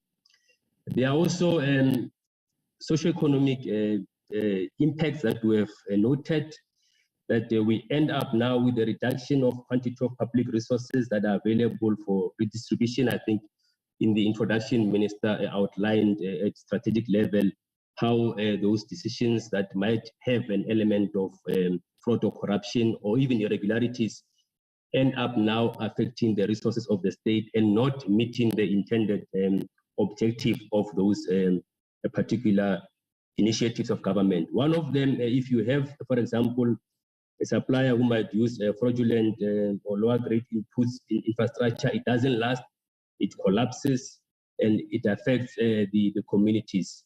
So we have noted also that many of our poor communities are really suffering, especially where irregularities, whether confirmed or not confirmed, fraud and corruption. As long as we note irregularities, there is always an impact. One other impact is that you report corruption, and your treasury regulations requires you to also stop and investigate that corruption before you actually proceed. For example, with the procurement around a number of municipalities, we have projects that are not moving as a result of corruption that is being reported. And once you report corruption, you are required to initiate investigation, and the project doesn't move, it affects those communities who are yearning for service delivery. We can move to the next slide. And over and above this, Chairperson, at the level of the department, we have also noted that the quality of water, I think we've also heard the members raising this particular point earlier on. Those are the areas which are affected. We can move to the next slide. That it affects your water and sanitation services. But also, Chairperson, the slide is not moving, I'll talk to it. Also that it affects the financing capacity of the department. You have inability to raise low-cost debt. So once you are viewed as an entity which is having high incidence of fraud and corruption, it always impact on your capacity and ability to borrow in the market. The market is not going to view the department favorably. The risk becomes high, and it also affects the negative outlook through credit rating agencies where we have state entities. We can move to the next slide, is the one I'm talking to. The next slide. Okay, in the interest of time, Chairperson, they are trying to sort out the slide, and I'm on the slide that speaks to the projects which were affected by some of these incidents, directly or indirectly. The Guyana Water Service Project, please try and bring it back, the slide back, the bucket eradication, and then the Together for the Draw scheme, as well as the SEP licenses. Those licenses, as I indicated earlier on, the utilization of those funds where it was confirmed that they are fruitless and wasteful expenditures indirectly affect service delivery, because those funds that could have been used directly to services of the communities were lost in the system. And it takes an effort to recoup them, and members of the portfolio committee earlier on raised an issue around also the litigation costs that we are incurring on this. Chairperson, the presentation is not reflecting on my side. I'm not sure, Secretariat Zuko. I'm now going to move to the preventative measures against corruption. That is just the indication that the department, Chairperson, is working to ensure that we eliminate these incidents through preventative measures. There are awareness campaigns. I'm now on, yes, that's correct. So there are those awareness campaigns that we have been embarking on as a department. We can move to the next slide to make sure that the officials of the department are aware of the implications of fraud and corruption on the organization, on communities, also for themselves as well. So again, this just proof of the interventions that we've been doing. You can move to the next slide. To conclude, Chairperson, what are the measures that the department has put in place to mitigate these incidents of fraud and corruption? On the last slide, Zukum, one of the key interventions relates to the turnaround and financial recovery plan, which was tabled before the portfolio committee at the years at which it was established, and we have constantly reported to the portfolio committee. It has to deal with a number of issues which Minister spoke to around leadership, ethical organization. Training and development is one of the interventions, Chairperson, your bid evaluation committees, adjudication committees, so that people understand their roles and responsibilities and the consequences of their actions. We have noted that the trend is going down, and it is indeed the aim of the department to come to a level of 0, as indicated on the previous graph, that we do not incur any of these incidents.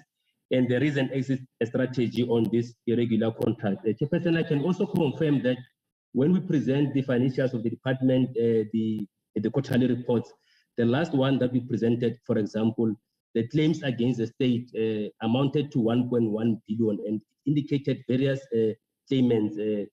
So that is indicative of challenges that we are faced with, and we have to go through this process.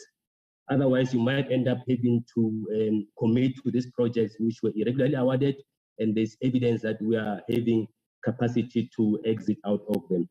And the disciplinary proceedings, as Minister indicated, there is work that is being done also with the SIU.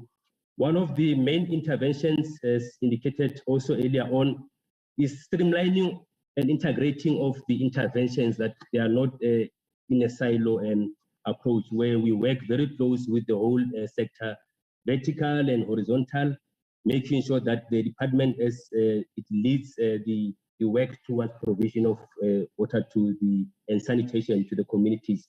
So all these, Chairperson, are the interventions that we have put in place to make sure that we work tirelessly against the fraud and corruption. Thank you, Minister.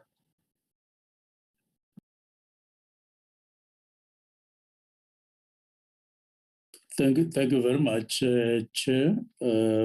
That's our presentation. And I must say it's high level, just to keep up with time constraints and to allow the portfolio committee to engage on the matter.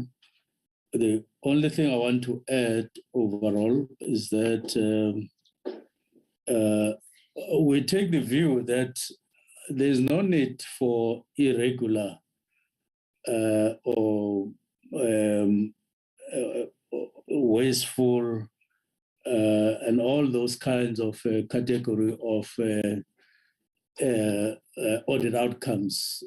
When you have full-time ministry, when you have full-time senior officials, including the accounting officer, and including the CFO and people who are there in procurement, regardless of the fact that they may not have their fingers in everything like procurement things or processes by water pots. But we need to have oversight on all of those. The fact that all of us are 24/7 in our jobs is things that we need to eliminate. That's our view in terms of performance going forward. Otherwise, that's our report, Chair and the honourable members. Thank you very much. Thank you very much. We will want to see your hand being raised if there is anything you want to make input on. I already have seen the hand of Hanif Hendricks, Honorable Hendricks, Honorable Mutlala, Honorable Tseke, the wife. Let's follow that routine, as and when other hands comes, I will go for them. Honorable Hendricks. Thank you very much, Honorable Chair. Honorable Chair, Al Jamaa wishes to express its thanks to the acting DG PowerPoint presentation on the 8th of March that offers an overview and insight as regards the problems and challenges that the Department of Water and Sanitation faced. It is quite a revolutionary report, and he must surely be complimented. And he was obviously supported by the Minister, and we would like to thank the Minister for his support for this particular report, which Al Jamaa feels outshines the Zondo report, and even the Office of the Public Prosecutor, because the Minister himself said that his office is like a police station. The PowerPoint presentation pointed out that it is concerned about the improper expenditure, fraud and corruption, and poor financial performance. It underscored that each of these has an impact on service delivery across the entire water value chain. In response to these concerns, the Department of Water Sanitation has adopted two measures to address these. The one is a turnaround strategy, and the other a financial recovery plan to tackle these. Department of Water Sanitation works with implementing agents as well as the municipalities. Here we have to congratulate the department for being so very decisive. While these are indeed welcome, the concern remains, how does the Department of Water Sanitation going effectively deal with each of the challenges mentioned above? Each of them affects the other, and the one cannot be dislodged from the other. Each one is integrally tied to the other. For example, poor financial management is very much connected to the issue of proper expenditure. That in turn is open to corrupt practices and fraudulent behavior. From what Al Jamaa observed is that contractual loopholes existed, and no one seemed to have picked this up when unauthorized expenditure was made. The question is, should this not have been picked up by accounting officers that hand out the checks to the contractor person during the purchasing? Why has this continued unabatedly, knowing the funds have been set aside for specific items and cannot be willy-nilly given out for item X or item Y? The mere fact that this type of expenditure was permitted is a major financial transgression on the part of the person who authorized the payment and the person who purchased the items. Another question that comes to mind is who should be punished for these transgressions, since they had a snowballing effect on other work and items. It appears that those who are supposed to have managed the projects and monitored the progress did not take their portfolio seriously. They neglected to supervise them, in accordance with the rules and regulations. What this negligence reveals is that they were either incompetent or they encouraged corrupt practices to continue under their watch. If this is indeed what has occurred, then immediate action should be, or rather should have been taken, because their unethical behavior on these important water projects had spillover effects on the work, and hence the delays that have been reported. Millions of South Africans are dying a slow death of thirst or being poisoned because of all of this. On top of that, the communities that were promised water and sanitation have been shortchanged. They were without these for generations, and now our democratic structures have also let them down. And for this reason, some of them protested, and should we blame them? No, they cannot be blamed for the incompetency of contractors and those officials that are the cause of all of this. On top of that, the communities that were promised water and sanitation, like I said, have been shortchanged. The presentation reflected between 2016 and 2019 that most of the irregular expenditure, that is slide 7, have taken place. Now, this was already observed by the financial officers and the municipalities in 2016. Why was there delay in reporting on this? It is noted that large sums were given and spent. So the parties' view, more than one person should be taken to task and punished. They, in fact, should not be demoted or shifted to another department, as we've heard. They should be dismissed with immediate effect without any extra payment. They were not only unethical and corrupt, but they were irresponsible and careless. In fact, that this whole process permitted authorities, whoever they are, in appointing service providers that had no experience, no skills, no understanding of the enormity of these projects. All of these are unacceptable practice that the Department of Water Sanitation would have to address. And we are confident that the Minister is the right person to do this now that he's on top of the game and he understands what is happening. The Department of Water Sanitation will have to return to the drawing board with everyone that has been appointed on merit, and the officials will have to work out in detail the tasks that have to be carried out. Allow the party to briefly comment on the draft report regarding the oversight visit to the Eastern Cape, where these projects were undertaken. The report complemented the power presentation in that the oversight team noted similar problems, illustrated that the delays in the various projects have had and continue to have a chain reaction that only in terms of completion, but also service delivery. The waste of funds went into the pockets of those who wanted to enrich themselves at the expense of the suffering rural and urban communities, the very communities from which they come and whom they're supposed to serve. They forgot about being Ubuntu conscious. Nay, they were downright contempt, and they should not only be jailed for their acts, but be publicly shamed so that no work be ever given to them or their partners.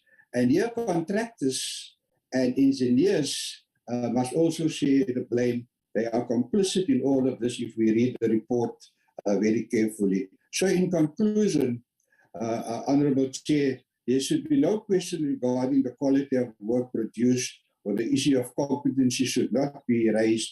All these should be in place from the start to the end of the project. If this had happened, then we could have showcased this as an example of model operations, ones that are undertaken ethically and completely, and one which we are sure that the Minister will now set the standards and set the boundaries and make the country proud of the changes that the Minister is going to bring about. Unfortunately, the Department of Water and Sanitation cannot use any of these as examples to use as its flagships. All these have failed. And this is because of what had been highlighted in the report and the power presentation. So our party's request is simple. Dismiss all who contribute to the failure of each of these projects and inform the communities about them. Do not dilly-dally on this. Action should be taken, and new, reliable and competent companies should be brought on board to complete these projects. Thank you very much, Honourable Chair.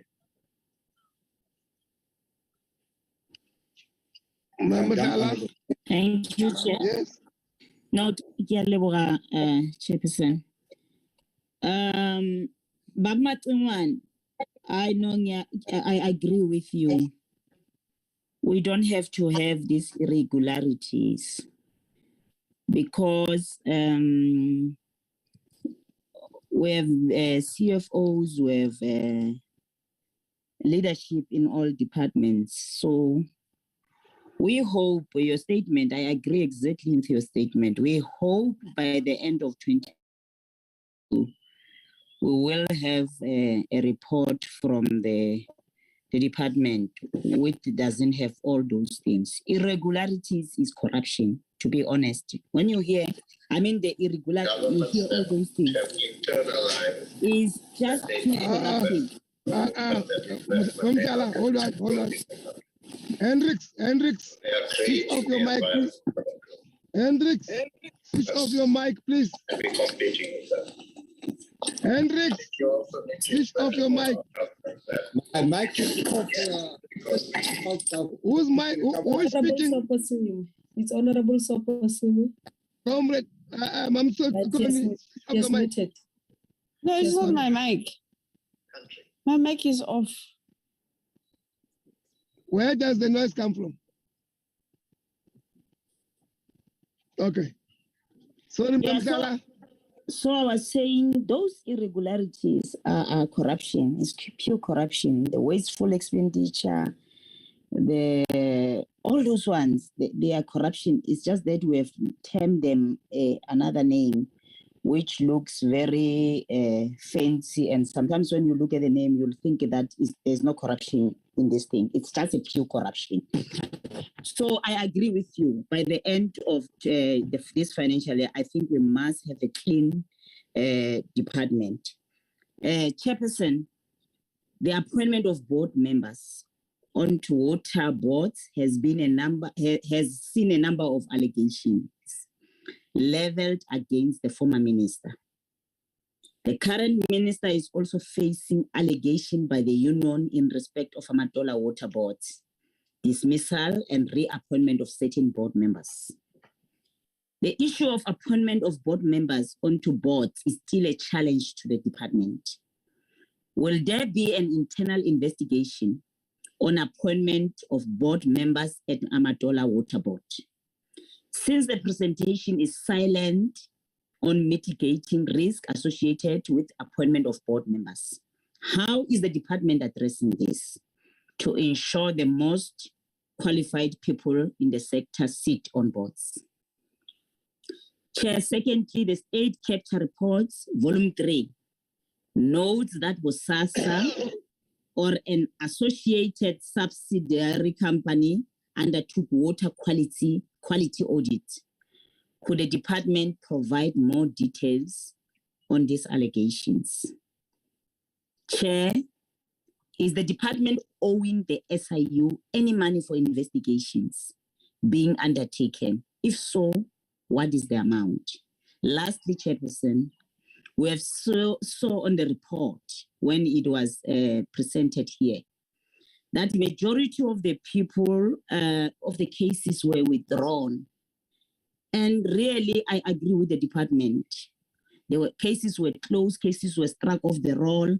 I agree with the department. I think we need to take the matter up with the justice system, because we know our justice system in South Africa is very corrupt, very corrupt. So I think we need to go back and see what is happening. Let's talk to those people that are leading those departments to see if they cannot assist the department in this regard. Lastly, Chairperson, it is on the issue of people that are resigning. I saw on the report people are resigning before they can be charged. When they realize that I've got a case here, the people are leaving the department, they are going to another department, others are leaving, they are resigning completely. What is that we do if we have a strong case against these people as the department? Because there we did not get an information. What is that you do with these people that are leaving the department when they feel like we have done we have contravened a certain act or we have contravened the law. So what is that we do? We just leave them like that and say, okay, oh, no, okay, it is okay, it's fine. Thank you, Chairperson. Let me stop there. Metheke. Thank you very much, Chair. And let me also appreciate the work that the department is doing under the leadership of Minister Mchunu. And I think we really appreciate that. I'm saying this because around 2020 in November, we have met the SIU. And one of the issues that they've raised is the delays in which the Department of Water and Sanitation is implementing its recommendations. So, but now we can see there's movement within the department, and we really appreciate the Minister. And going forward, I think we must also talk about the progress that we are doing. You know, the department, the public is viewing our department as the corrupt chairperson. So I think we must be able to speak about it, to speak about the progress, speak about the disciplinary hearings that we have, the outcomes, the impact in our department. So let's talk about them so that they can see that we are rebranding this department. There are hard steps that we are taking as government in making sure that we discipline those people who have been involved in corruption. Chair. And one other matter that I want to raise is as much as we have not received, Chair, the annual report of 2020-2021, but today we are getting the snapshots of the outcomes of that report. And I think surely that Stadag Marfersieker, we are getting there. And I think in the coming years, we'll get a clean audit as the department, and we really appreciate that. And on the other side, Minister, you know, the public view politicians as the corrupt. And when you look at the details of this report, you can see our officials are implicated. Many officials are implicated. When you look at slide, I think it's 31, it tells you that officials who are found guilty, especially those in the salary level 1 to 12, 100. I think that number is so scary. In itself, it's so scary. Senior management is 9. Yes, I agree with that. But in the lower levels, I think it's so scary. I think there should be a reason why these officials are involved in the corruption like this. I'm not quite sure. Have you gone deeper into this, just getting to know why are these officials getting involved in this kind of corruption within the department? The number is so scary, 100. And when you look at the sanctions thereof, we don't have, it says we don't have, especially in the senior management, we don't have officials who are dismissed or either demoted. That's the report that you are getting. And I'm trying to check what could be the problem. Yes, there are warnings. There are final warning letters that are sent, especially to lower levels. But in terms of dismissal and demotions to senior management, I think this is a cause for concern. But I think we must talk about it. Officials, you know, the public cannot view us as politicians as the only people who are corrupt. I think we must talk about it. Officials, our own officials, are in majority in terms of corrupt in this country. It's unfortunate that most of them are not accountable to our communities. It's us who are accountable to the communities. Hence, we are attached or we are linked to this corruption. But at some point, we must talk about them, and so that our communities can be able to see where are the challenges. On the issue of condonation, yes, I think we must fast track the issue of investigations so that the National Treasury can be able to condone some of the amounts that have been highlighted here. I think the 10 billion, it's too much, and it will keep on haunting you as the department. On the other matter, your internal audit committee, I think I appreciate that we have reinforced it because this is the committee, one committee that will be able to detect the corrupt activities that are still coming. They will be able to assist our ministry, they will be able to assist the department in making sure that they capture some of the illegal activities that are within the department. So I think it's important that time and again, we make sure that we utilize this internal audit committee, we reinforce it, we make sure that it is functional at all the times. I think those are my points, Chair, that you have our support, Minister, in terms of making sure that this department is rebranded and it represents the views of South Africans. Thanks very much. Nancy.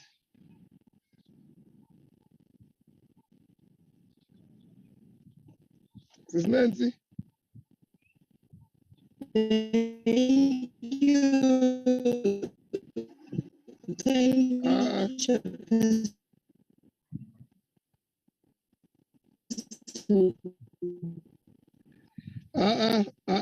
If I go to a better spot, we can't hear you.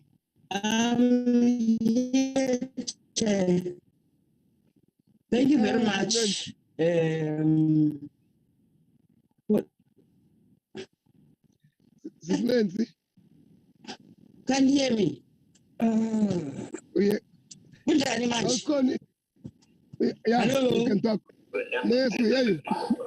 Who must talk? Chair? It's Nancy. It's Nancy. All right. Oh, okay. Can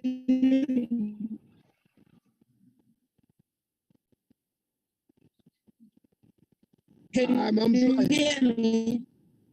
No, we don't. Chair, can I proceed? Yes, you can.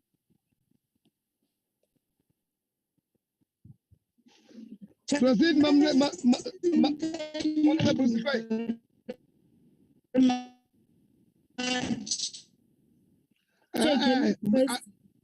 Can you request Ma'am Nancy to switch off the video? Maybe it can. No, but I mean, as Nancy should understand that. But who is speaking now? Hello. It's Nancy, can you speak? It's Nancy Sifai. Yes. Speak. Thank you. I appreciate Honorable Minister that at last we are able to get a report of this caliber.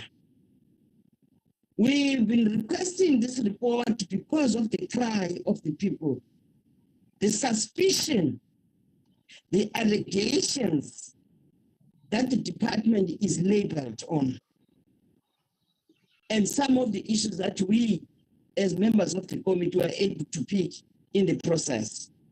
We have answered a lot of issues that we believe we should know, and we again be able to present what could be the recovery plan as presented here, which I really appreciate. One of the issues, Honorable Minister, one would like to hear, because in the recovery plan, one did not hear about how fragmented are the systems of the department.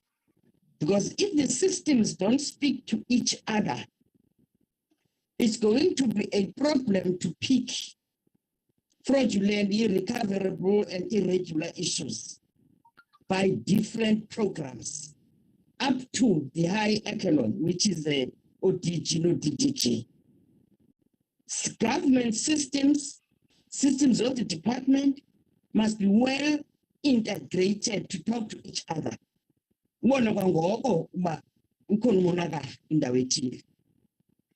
The second issue, Chair, One of the issues that I raised this issue to, more especially to ODG, Kaloku, when you present a project, you have got a very clear logic model. What follows each other until you get to the end of the project. And that should be the role of the management to make sure that they are able to manage that particular process. This is offices have, and then they should have periodic performance management, which speaks about a broad monitoring and evaluation. I did not pick that in the recovery plan. It's key. That's why the local levels, as levels, to minister. Akwazi udiji uphikisha uba niyandimosha nina peasants. And then the matter is corrected. We must not allow to spend a lot of money outside the objective of that budget. The budget belongs to a transformation tool, and therefore we should make sure that as we build bridges, we do redress imeko yabantu bakowethu. The other one, Chair, I didn't get a recovery. I like that page that talk about recovery, because the question is, all this mess has happened, and so what? I think that page is very critical, Honorable Minister. But what I didn't get is that, are the pieces of legislation helping the department or the service delivery? The critical one is PFMA. Because we thought PFMA clarifies the procedure, how to deal with the issues until it gets to, it processes a procurement and the approval. You see, the issues presented here, the amendment of the contract by a delegated official, the what. I said, they speak about the lack of clear monitoring and the lack of not understanding the PFMA and other pieces of legislation. I would like to see a sentence in that recovery plan, Honorable Minister, that talks about strengthening pieces of legislation, whatever language that could be used. But the issue is do they need reviewing or strengthening so that there are clear controls to ensure that officials, private sector people that are doing work for us don't do the mess that they've done. This is a mess, Honorable Minister, on the basis of where we want to take the budget to. I like the issue that is raised, the impact of fraudulency in service delivery, because it distances the people from government and it undermines service delivery. So I think, Honorable Minister, we are better off than yesterday, because this suspicion and the allegations were haunting us, because they look at, here's Mashego, that corrupt chairperson of that committee, that corrupt Nancy of that committee. But what then is done today, the clarity. Ours then is to monitor the process on how best to improve from where we are. We really appreciate, Honorable Minister, this presentation. Minister, and understand the local donation, but billions was condoned. I really don't understand. I need to be schooled on this English name. Thank you, Honorable Minister. Ms. Cornice, Honorable. Thank you, Chair. I would also want to... Oh, inshallah. Thank you very much. Chair, I just wanted to find out. In fact, let me first appreciate the presentation. Chair, I don't want to be. I thank the minister the other day when he came to present. So I don't want to be a praise singer. Yeah, that's the word I wanted to use. But I want to say this report, what I like about it, it's diagnostic. It tells us exactly what went wrong. And the impact of fraud and corruption on water and sanitation on service delivery. That it's very, very important, and I'm sure it's important for South Africans to know how corruption has affected service delivery. And like other members have indicated that, any politician, especially the ANC politicians, are the ones who are corrupt. But when you look deeper into the matter or into those departments, you realize that the actual problem comes from the low level. Unreliable water and sanitation services because of corruption. Poor water quality due to non-treatment of water and waste water plants.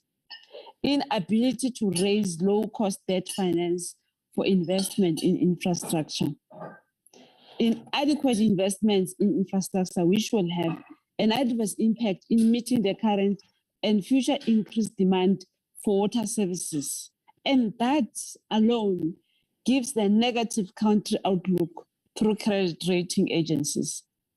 So you can look at the depth and how this whole situation affects the whole country. You look at Guyana water projects, services projects, which we have been hearing about for a very long time. I also raised the bucket eradication project last week because that brings us where we come from. It doesn't deal with the issues of the past. Bucket eradication, at this point, we're still talking bucket eradication, precisely because of fraud and corruption. The war on water leaks is everywhere. The issue of infrastructure is everywhere. And, people who are business people who are involved in this whole thing, they're members of the community. The community sees them with big cars and the lifestyle they are living. And that is the crux of the matter. I'm sure for me, I would really think or suggest that this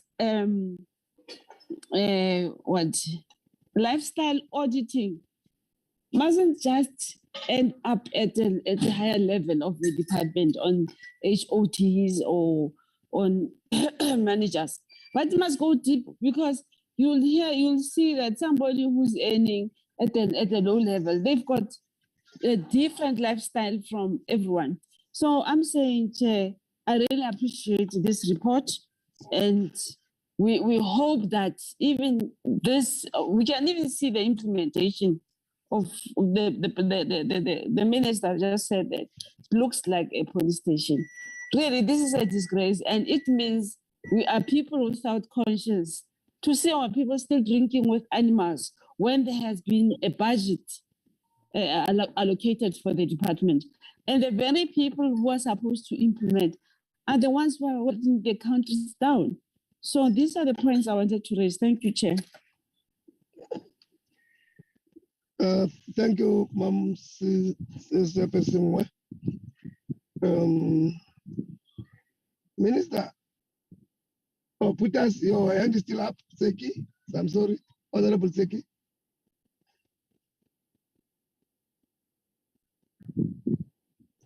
Chair, I wanted to Rikila Kaleo. Okay. Members have spoken and I want to support. Thank you. Thank you, members. Let me just also just where I want to start, Minister. When we came into this department in 2019, the bigger issue we have as something that could not be explained was something called war on leaks. And the department by that time created an impression that it was a problem because it was an irregular expenditure. But as you engage them further, Minister, you realize that no, it was an irregular expenditure at a certain point. It was supposed to have been regularized by the very same department. For instance, it was the presidential pronouncement which was not budgeted for. And they went and identified a saving in order to fund its creation. Now, even yourself as a minister, and when you do work, you will find needs which was not budgeted for, which you think it must be done, and you might create a fund out of savings and fund it. If it was going to be a continuous program, it means your DG, in his budget, he must budget for that which you have identified as a need that helps community. In this case, the DG then in 2012-13, even if when the president in the SONA pronounced the creation of war on leaks and its continuation thereof, they deliberately did not want to budget for it because they wanted it to be paid irregularly for whatever reason. And it is for that reason that it became so huge because they did not want to do it, just as a matter of fact. And I agree with you that from a conceptualization point of view, they might have got it wrong in a manner that they did not want to budget for it moving forward. But Minister, in agreeing with you, it seems the president is being labeled to be out of touch when he said government does not create jobs, but create an enabling environment for jobs to be created by private. In this department, yes, the minister does not, you can't lay a hand of corruption on him or her, but he or she was an enabler for corruption to take place. Whoever became a minister from 2012 to date, those people there has enabled corruption to take place deliberately. Why have you just entered last year? You can see that in the presentation on your 24/7, as you're putting it, one, somebody has acted outside his scope of the budget. He's supposed to spend 1 billion, he spent 3 billion, no consequences done. This person was supposed to have gone through CETA, he did not do it, nothing is done. Now, this thing happened between 2012 and 2018. Nobody detected. There is no way that the minister could not have detected, no way.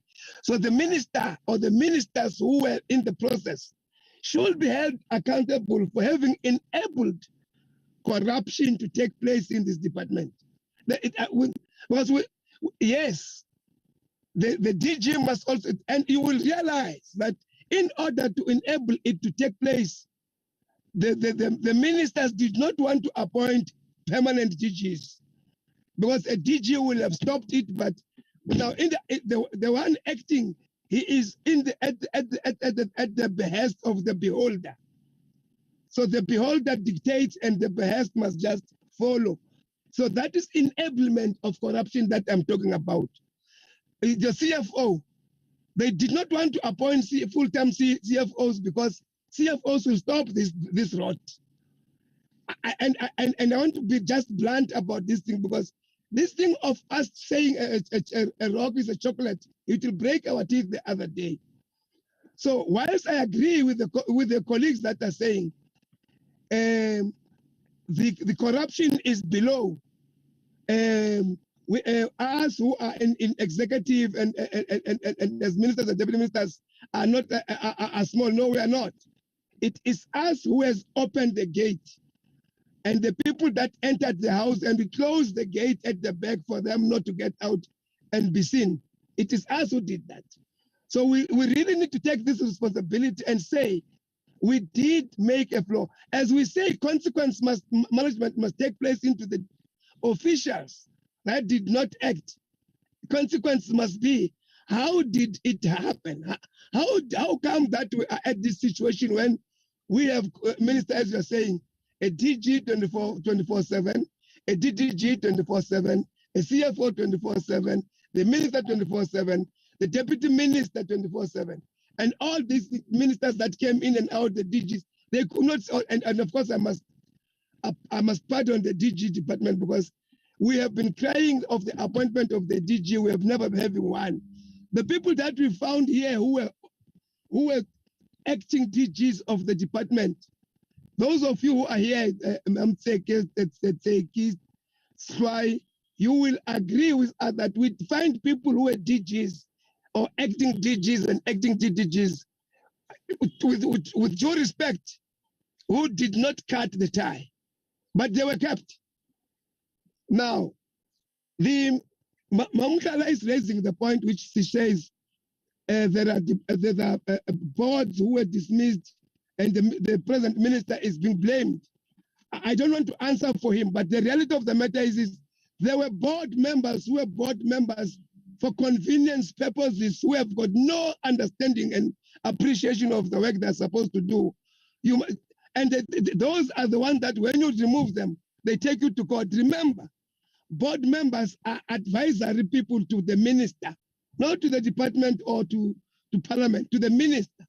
So you get appointed at the behest of the minister, and you get removed at the behest of the minister. Now, when you are appointed, you don't come and complain to us, why is the man appointed? But when the minister removes you, you go and ask for other people to represent you in portfolio committees and in parliament. The other one came to me and said that he was the chair, he's now removed, he's no longer the chair, and he wants to take the minister to court because he has lost his salary. I told him that no, you did not appoint, we're not appointed by parliament, you're appointed by the minister alone. Talk to him alone. Now, the reality of the matter is that this thing to me was really a scam rather than a misbehaving. It's a scam because you can look at it. I mean, they created each and every system that will make unaccountability impossible. And they just went with it literally, with no conscience at all. I mean, in Guyana, you give money to people and that nothing is built, but the money is gone. In all the places, Klein William Dam, the wall, the same. And then you go and find somebody not guilty. How do you find somebody not guilty when he has expanded 10 billion rand without being accountable to it? How do you do that? Now, I want to agree with the one who said earlier on that if it means we have to dismiss people and face the repercussion of dismissing, in the Labor Relations Act, it is allowed that if your relationship with the person has been irreparably damaged, go to Section 188. Section 188 allows you to buy out that person if your relationship is irreparably damaged. Seki will school you better about 188 of the Labor Relations Act. Minister, in 2024 we are going for elections, and we might not all be here. We hope you are here, and you don't change this posture, because this posture is the posture of South Africans who are not in parliament. People of South Africa want a minister who is bold, who is taking decisions. In your decision making, you will be wrong, but you better make decisions. Not somebody who just go walk along because he's, I'm not involved. Remember, the law does not allow me to act. You make the law act and act in the manner you are saying. We appreciate you, want to thank you that you don't pull punches. I still want to hear you recommending that Minister so-and-so has been negligent or ignorant or did not act, did not use his fiduciary responsibility as a minister, as a deputy minister, as allowed to act. I want to hear such things when you come at some point Officials, it's yes, but I believe that our ministers and deputy ministers has enabled this rot to be so rotten to the core that it is today. And I do not doubt that there is no way that ministers did not know these things that you are now pointing out to us here, that it happens under their watch, and they said nothing about it. I honestly speaking, we cannot keep on being labeled corrupt when we are not. This sixth parliament must be seen to have acted on things that came before it, which was wrong in the other other parliaments. We must be seen to have done it unapologetically, without fear or favor. Thank you, Chairperson. We are now on your hands, Chairperson. Minister Tunu.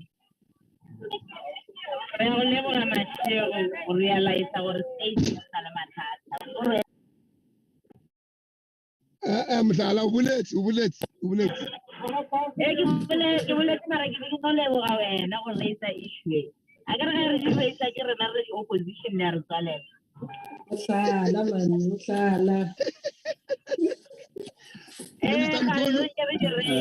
Thank you very much.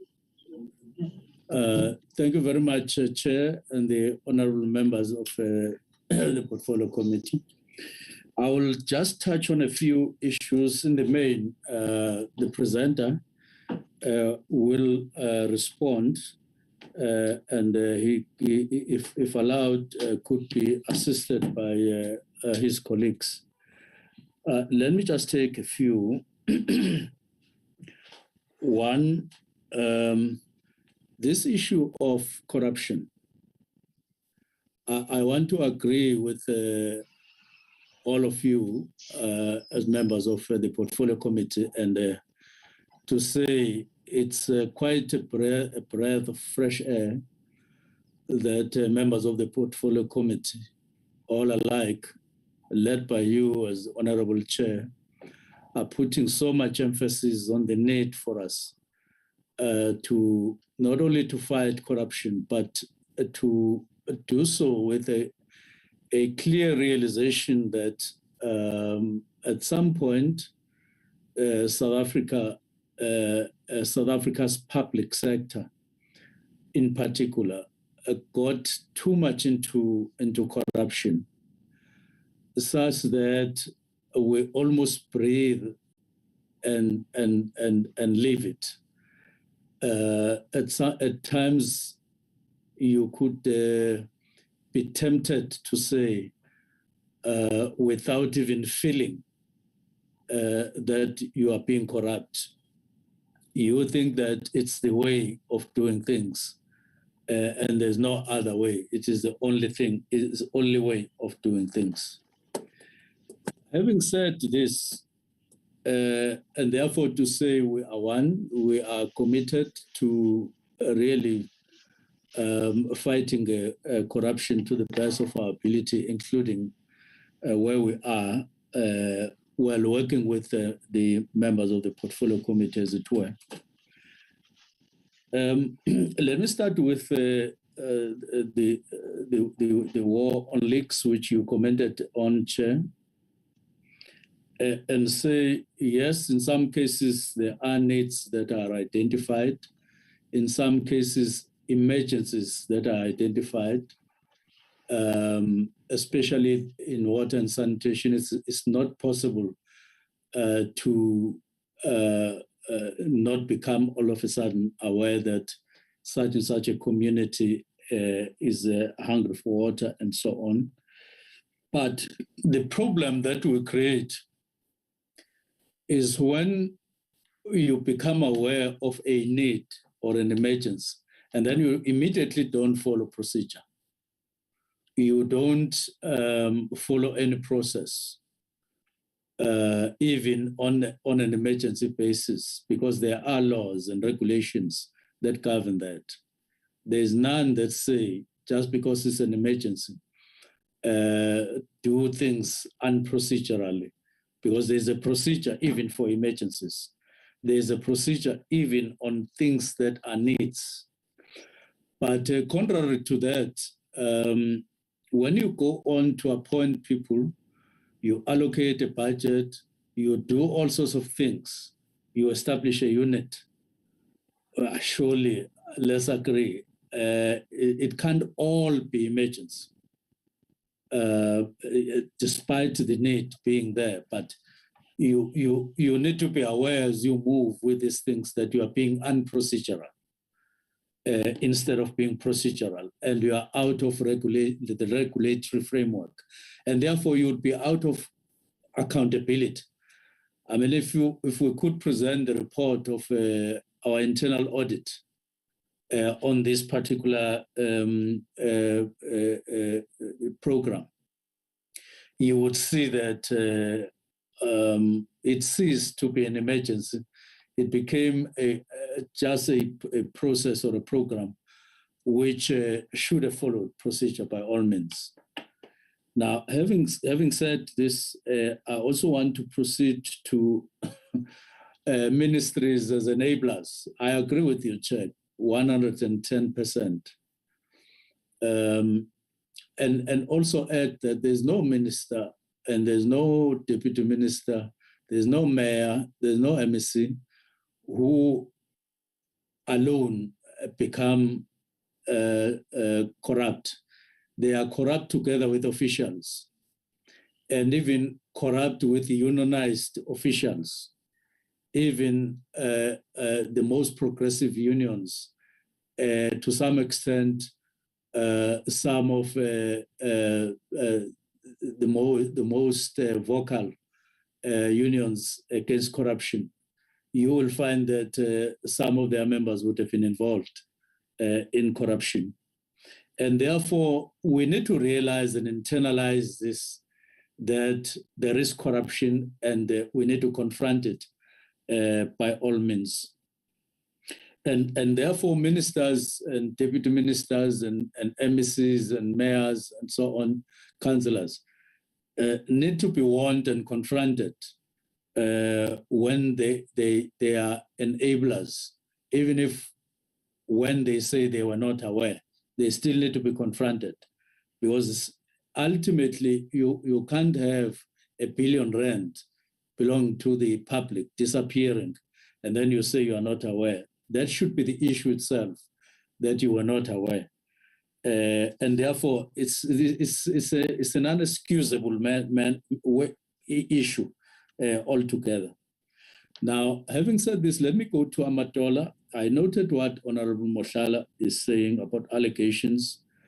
Let me make you aware, Chair, that on the 10th, we are in Gqeberha.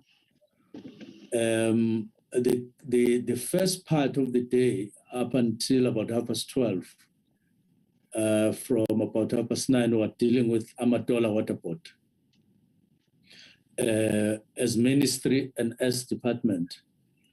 I would like to invite at least 2 members of the portfolio committee via you, Chair, maybe if possible to attend that session and oversight it. And where necessary, where you as members feel strong, you can ask a question, particularly relating to any allegation from that water board relating to us as ministry, so that you feel free about this. I did say earlier on, I think in another meeting, I heard Dr. Pusak talking about me as a friend of the president, and therefore the basis of me being appointed in Audit and Sanitation via reshuffle. I've never seen something like that, a messy statement like that by a citizen of the country on TV, on national television. But be that as it may be, it was quite irresponsible and reckless, and without any sample of truth in it. But we will, I mean, because he was talking about us in the ministry and me in particular, having, like, I have dumped a criminal case against somebody who the former minister was pursuing, and then I dumped it and then put it under the carpet. I've never heard of such a bold statement, which was literally a lie by that citizen. Now, but I'm saying in this, in order for you to execute a task, sometimes stretching that, like I'm making an example, we can do it so that you can satisfy yourselves how we do our job when it is time to do so, like in that particular session, on that particular day. You can even oversight the next day when we go to Unauthorized, and when we do others, a 2-day program. But Amatola, we're going there with an open mind to listen to them, accounting to us in terms of finance, in terms of governance, and in terms of their core business, which we emphasized when we met with them first, that you have a core business to execute. You are part of the community. You are elevated to a board in order to assist and intervene with them. You are not here on your own, but there are certain concerns that are arising, but we'll go there with an open mind. And after that, we'll process the outcome.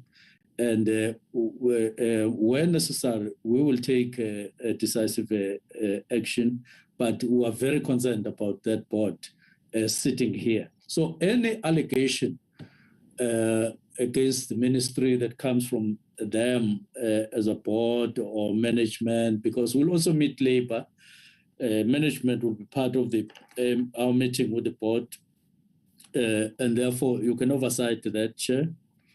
And thirdly, the issue that I wanted to tackle is resignations.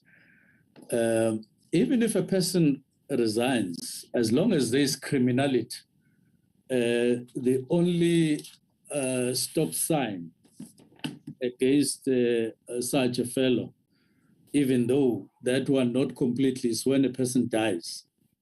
If you resign and still remain in the world, you are in for it. If you get sick, you are still in for it, and you are still liable. And I hope that even when you die, your estate is still, or those who will be executing your estate, they are still liable. So there's no way you can escape with criminality. And we are not the ones that will make it easy for anyone to escape with criminality where public finances are involved, especially with the rising costs of electricity, water, and other things. And people who are salaried and are privileged enough to be called civil servants from whatever point of view, then indulge in these excessive matters of extending their hand to criminality. There's no way we will escape. They will escape our pursuit, as it were, to the best of our ability. Next question: why were these cases of corruption delayed? It's just, you continue to depend largely on law enforcement agencies. You end up inviting them for progress reports and updates. You insist on this case and so on and so on, but in terms of executing is on their side. So sometimes you find yourself delayed, but not at all wishing to be delayed. And as I said, our department at the moment, in terms of image, from the public perception of view, or from public perception viewpoint, we don't look good, and we must not look good until we get rid of our own debt in the face and elsewhere. and the entities and so on. So we are looking at the matter and assist with it. Now, how does the department plan to deal with matters of corruption, unauthorized? Firstly, I've said all these unauthorized things and irregular and so on, they have been tolerated beyond tolerance itself over time. Because even Auditor General would talk about this, and then there will be no consequence. But you are aware from last year, a law came into effect where an unauthorized expenditure and the official responsible can then be pursued. I think it's also irregular.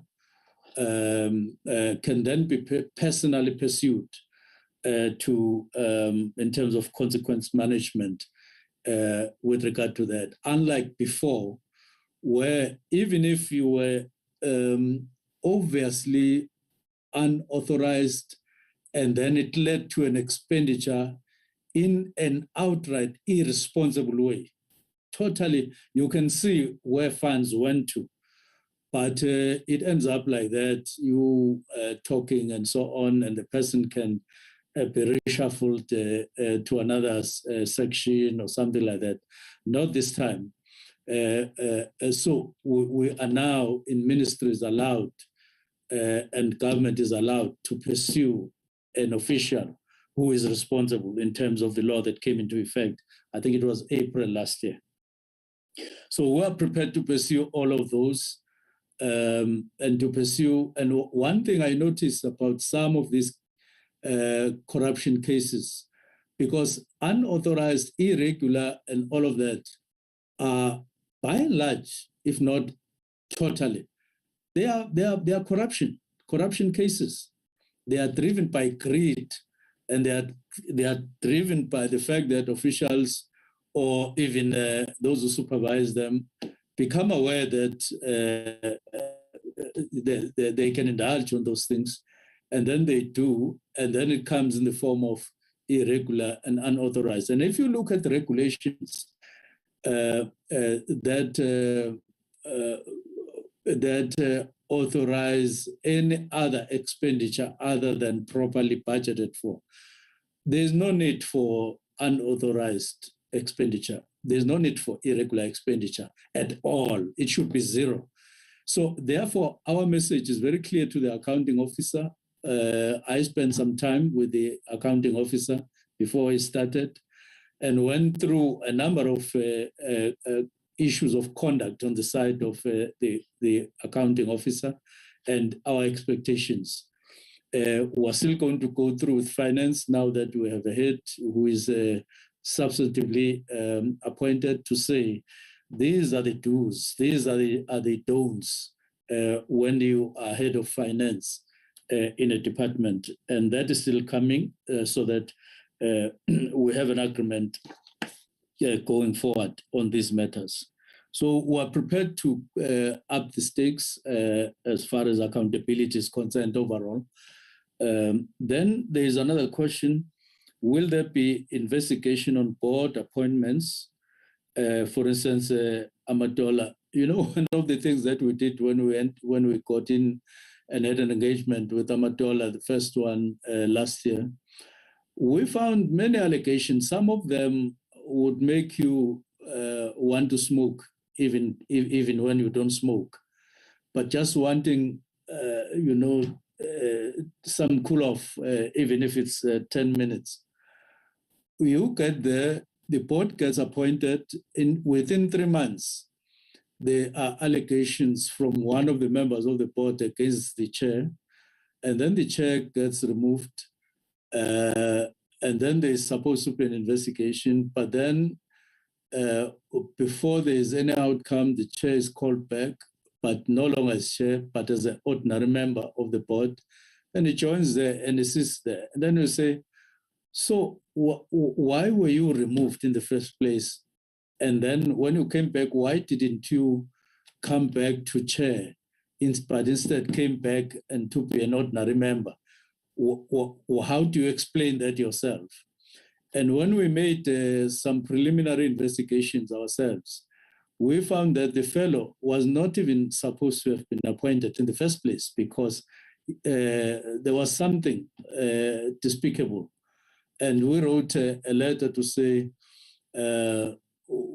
why should we not remove you? And consequently, the fellow was removed. I'm just avoiding to say what is that we found out, but it was of a proportion that we needed to immediately write the letter as a first step. But ordinarily, we would have said, please leave with immediate effect. But we have to be procedural as well. I'm just citing one example of things that we found in Amatola and so on, thinking that those things, and we got into two people who were unprocedurally brought into the board. We wrote them and so on. But we were hoping that the board will stabilize very soon, and we're not sure whether they have stabilized. And this is our second engagement, major engagement with them on the three issues: finances, delivery, and governance issues. But let me move on to what happens to officials who resign. I've answered that. Has the department tried to find out why these officials are involved in corruption, especially levels 1 to 12? It's an amazing thing. Sitting here and having been in government for some time, it would be clear how a junior official, and by the way, I must say, South Africa is a dispensation which is worrying, which public service and all of us in government need to correct, where salaries of public servants between 1 and 12 are negotiated in the chamber, but those of 13 up to 16 are determined separately by a system, which in fact should be determining salaries of all public servants in the country instead of two dispensations, which give unfair advantage to 1 to 12, because that one comes with all other things of negotiating and engaging with unions and all and everything that goes with that. Nothing wrong in principle, but often it is disruptive to stability in the public service. But I'm not there. I'm saying, why would they get involved? I think they get there ultimately volunteering to get involved on their own. But to a large extent, they would be part of another network, possibly coming from above. Otherwise, there's nothing that gets approved. There's nothing that gets handled by a junior official on their own. They are part of initiating things, processing things, but they are not decision makers. They are also not involved in making payments. They also don't determine ultimately who needs to be paid, state funds for whatever. They are not. So that they get involved ultimately as beneficiaries of corruption. The honorable member who asked the question is correct, because you wouldn't expect this, but definitely, I would say almost 100%. They get cited ultimately, and ultimately held up responsible, sometimes fired or any other discipline, because they are part of the network, often from above than from rather than a making of their own, because they don't approve anything. That's what I would say ultimately.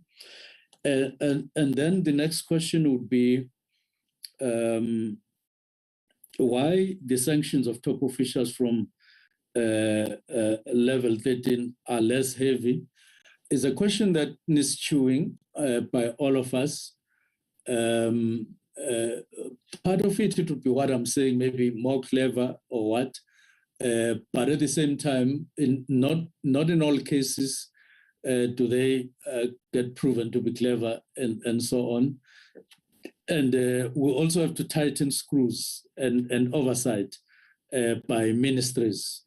And we have to forgo this leisure oversight where when they come and present, like CFO and team and so on, they understand ministers and deputy ministers to be tired and therefore to be satisfied with anything that gets presented to them, and they will not have a sharp eye. That luxury we have to forgo and be alert all the time and catch up with anything suspicious and so on, so that we must be known to be quite awake and not sleeping on the job. And this thing will get... I am convinced where I sit, Chair, that corruption overall can be defeated because it's done by human beings.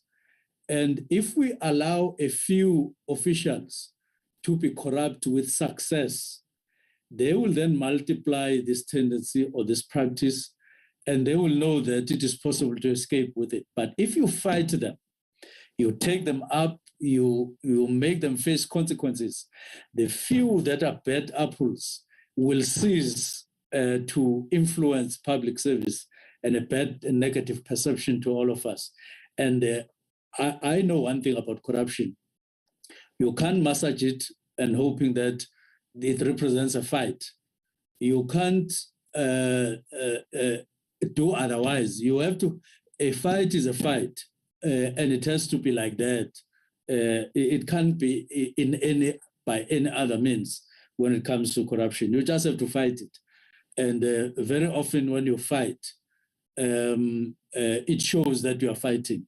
You can't be fighting, but you are massaging, mistake massaging by fighting and so on. And therefore, yes, we will have to do that, up the stakes from 13 to even the final level. This includes the recovery plan, the finance branch are dealing with these matters of recovery. Wherever possible, we have to recover monies belonging to the state, even if it's an old thing and so on. Now, are the pieces of legislations helping in combating corruption? Yes, by and large, they are, but they alone. Remember that PFMA won't execute itself. It requires the hierarchy of the department to be quite alert, but it also ultimately also requires sharp oversight on the side of ministry to make sure that very often when things happen, you say, why was this thing chosen? Did it represent a lower cost or a higher cost? When it was finally chosen, what criteria? If you don't ask questions like those, you will find that you are an unnecessarily high spender of public funds, even if you don't mean to be corrupt, but because of your lax oversight role, you can find that you should have spent this, but you spent so much just because you were not alert and asking questions when things develop within the department. This time around, we ask those questions very often. Why do we choose this? Why not that? Why this option and not this one? What would be the implications, even if they are not? What will be the financial implications? So that when you say yes, finally, you know that there is an approximation, a reasonable approximation between expenditure, intended expenditure, and the value for money for the public. The last question on my side, what can be done to strengthen pieces of legislation? Well, I take it that as we close the financial year, there will be things. We are planning that before end of the year, of this month, which is the last month, there is going to be a presentation by accounting officer to the ministry of the new budget. But in order for us to analyze it clearly and allocate properly, even in October later this year, we have to look at what was the expenditure, how did we spend it, what were the weaknesses, what were the strengths, so that when we approach this, we have a clear calendar of weaknesses, a clear calendar of lapses. Because not just weaknesses, there are lapses as well. And then we tighten those so that when we start the new financial year, we are on a very good and healthy foundation going forward on all fronts. So at this stage, Chair, I would request Franz to do the final comprehensive response on the questions. And thereafter, through you, Chair, I'll ask Mema Katsi to sum up for all of us, hoping that she's still on the platform, so that she too can just take a bite here and there. But on the whole, I really want to emphasize that let us be made accountable, first and foremost to you, by you, on behalf of the public.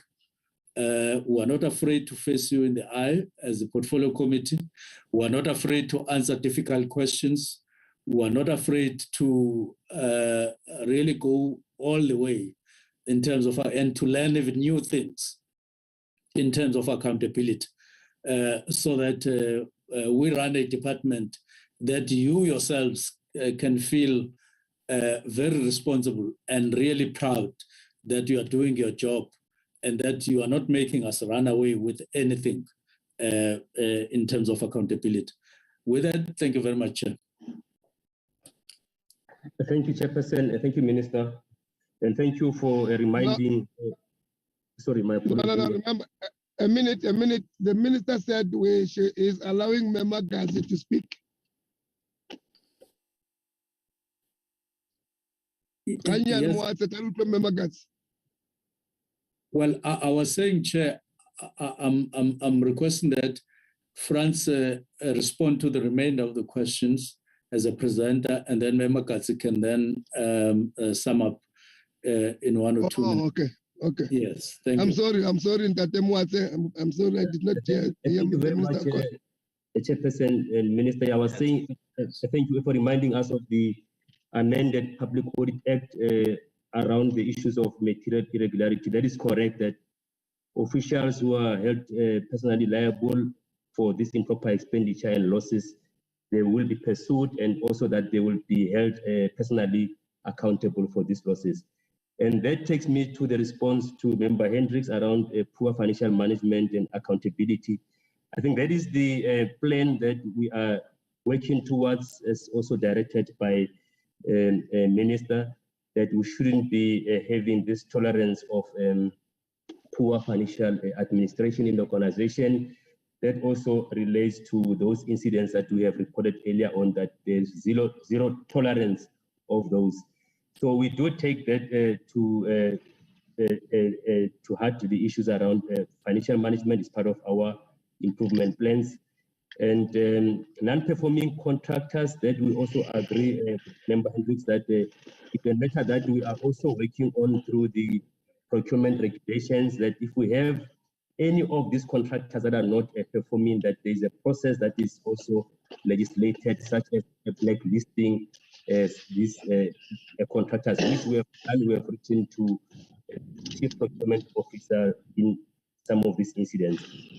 And I would look forward to the questions raised by Honorable Member Mothala on clean audit, that as we close up on these legacy balances, definitely remain on our books until we deal with the issues of condonations, which I'll talk to when responding to the question from Members twice. So we do take note of that the clean audit is one of the challenges that the Minister has also put across to the department, that we need to move out of the normal unqualified or emphasis of matter, that we move towards clean audit. But we need to deal with these fundamentals as well as the legacy issues that we are driving. now. And on the Bosasa matter, I will request that we be given an opportunity to respond back to the portfolio committee, the matter on the state capture report around Bosasa as it implicates the department. We will do that in writing. And the SIU amount, I just confirm now with our accounts payable that there is an amount of 1.7 million that they've been reconciling with SIU, which is already on the payment run for this week. So the account should be at zero once the remittance advance has been sent to SIU. And follow-ups on resigned employees, I think Minister touched on that. It's part of our work. We do follow up on those. There isn't any official who's not pursued, and Minister dealt with that in detail. And also, Member Zek is correct around the observation, and Minister also touched on that point on the analysis of the cases and the levels of management. It is also one of the issues that we have been engaging National Treasury on, especially where the sanction is not commensurate with the transgression. It is a correct observation, and that also affects the Treasury's response when they have to condone. So it's a matter that the Minister dealt with in detail, and we are taking note of that. I think the fact that we have reported also to the portfolio committee that there are appeals, especially where there's a concern around the manner in which cases were handled, both at the court level, as well as the ones that the department wrote to the Commissioner for the Police, where we are unhappy. So that is because of our observation that if you leave those unattended, it definitely sends an incorrect message through to the officials.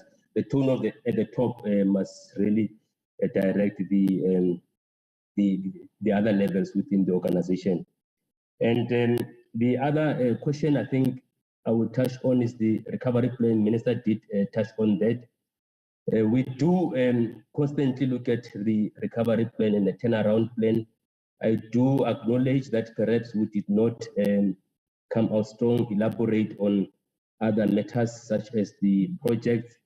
The department has put together very focused project management systems, also accountability from the accounting officer to the executive. We also account to Parliament. We recently presented the intervention that has been put in place through the accounting officer and the executive authority around this project. So it is a part of the recovery plan. It's a living document. So as and when we have these advices, they are also being incorporated. We'll also make sure that as we bring feedback to the portfolio committee at the next opportunity, that we take note of these recommendations and issues around compliance to legislation and the control environment and systems of internal control. Member Stra is correct. And we will also, as we get the next opportunity, be more elaborate on those aspects. And on the last point on condonation, I will just take from the irregular expenditure framework of National Treasury just to clarify to our honorable member that it is a process where the relevant authority acknowledges the irregular expenditure and pardons the action that has resulted in the incurrence of the irregular expenditure. So we have to go to National Treasury. They are the ones who are having the authority to pardon us. Similarly, with unauthorized expenditure, it is Parliament. So we have to go to Parliament. Where we have transgressed, we have to go back to that relevant authority. And there is a process you have to, before you are pardoned, hence the portfolio committee constantly raised concerns about the stagnant 10 billion, that why are we not moving? The reason, amongst others, is that you have to satisfy minimum requirements that Treasury has set forth, including the investigations. And the one key point that I must mention is the one around confirmations that losses were not incurred and value for money. So that is what is taking long. For example, if you take perhaps the example of Kian, so you need to get to a point where you confirm to National Treasury that there was value for money. If not, what are the corrective measures that you have put in place as the accounting officer to prevent recurrence of such irregular expenditure and similar circumstances, but also follow-ups to recover that. And then also the last 2 points is around disciplinary action. I think a minister elaborated on that.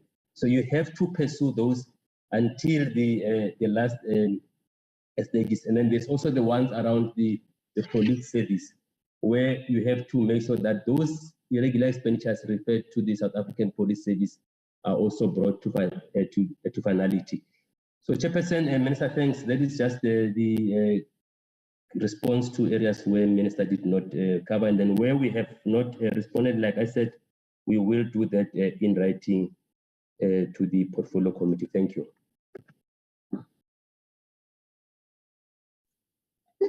Mama Katz, Ifute.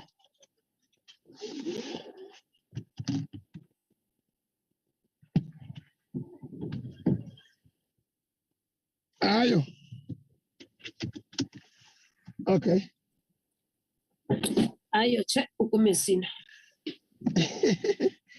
Yeah, and I think we must appreciate that with Messina after our call. So she's responding to our call. We must thank her for that.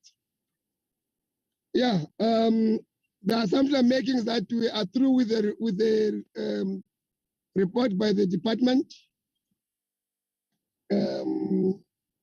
And I'm not sure whether Nosipo, are you in the meeting? I am, Chairperson.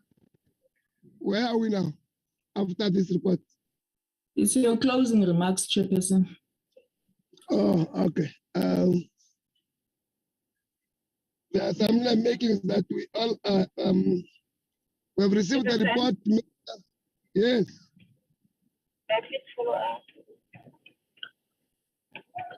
When I'm going to follow up right here, how even if it was now needed. Mara wena follow up consistently monna. Awa. But you are very out of order. You are treating me. Yeah, there's a question that I asked. I don't know whether when Franz says that some questions they will respond, whether he's meaning that he did not hear or he don't have the answer now. Maybe they did not hear because I can't not raise the question again because I don't know. Maybe he did not hear the question. I'm going to wait and nothing come forth. So I need to raise the question again so that they can tell us if he's referring to this question when he says that those questions that we did not respond to will respond in writing. There's a question that I raised with regards to the state capture report, volume 3. Notes that Bosasa or an associated subsidiary company undertook water quality audit. Could the department provide more details on this allegation? I do not get any answer from there. There's a question also about the SIU. If the department is owing SIU any money for investigation to be undertaken. And if so, what is that amount? Lastly, Chairperson, it is on the issue of appointing of qualified sector specialists as board members onto water boards and other institutions. When is the minister? Minister, you are here. When are you going to appoint these qualified sector specialists as board members onto water boards and other institutions? And thank you, Chairperson. I hear that you say the Deputy Minister is going to Mosina to attend to the issue that we raised. Thanks so much for responding to our call. Thank you.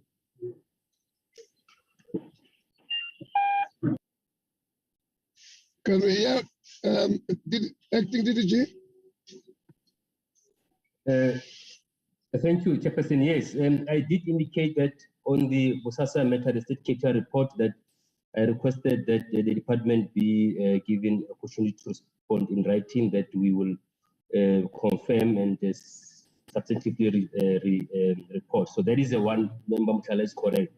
And then on the SIU amount due, I did indicate that for all those various proclamations, we have the latest balances 1.7 million, which is on the payment run that will be processed in this week. There were reconciliations with the SIU accountant, so it's 1.7 million, and that is the one that will be settled.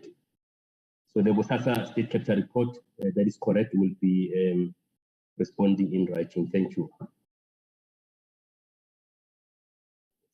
She was asking something that is, I might not follow the logic of it. She wants to know whether there are people that are qualified professionals that the minister will want to appoint. If yes, by when? I'm not sure whether is the time frame made to appoint people with professionals. Appointing qualified sector specialists into water boards. Yes, Chair, let me come in on that particular question if I understand it. Honorable Member Mohlalo was asking whether we intend appointing people to boards who are qualified or are equal to the task in an ordinary language. The answer is yes. In other words, in answering that question, the first word is yes, and the last word in answering that will be yes. We are experiencing that whereas in ordinarily to the eye, it would seem that board members are just board members, they just are there oversight generally. But now it requires a substantial amount of expertise in terms of oversight. In other words, not only must you oversight management in the board, in the entity, rather, you need to know what you're oversighting. If it's finance of a financial nature, you need to count. And when you count, you must count up to cents, or from cents up to whatever amount. When you are in corporate issues, oversighting there in that aspect, you need to know exactly what it takes in terms of various aspects of corporate money governance of the entity. And all of that, including loaning money, borrowing money from whoever, the limits and so on. So it's becoming quite a specialized field. You may want to say you want to de-elite, if I could use that, if there is such an expression. Don't make boards look like elite units, as it were, because of education and so on. You find that so include other people who may not necessarily be experts in this and that, but you will find that you grow bias towards having more numbers of people who know what they are going for. There might be a number of citizens very much prepared to serve on boards, but only to find that capacity-wise, they are not going to be equal to the task. So therefore, the last word is yes, we have to have it. We have to do that.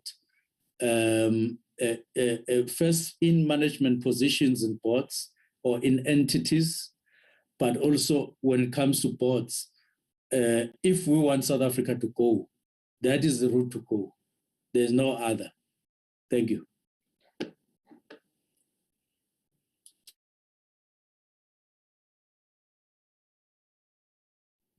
Thank you very much, Minister. The assumption I'm making is that the answers is given.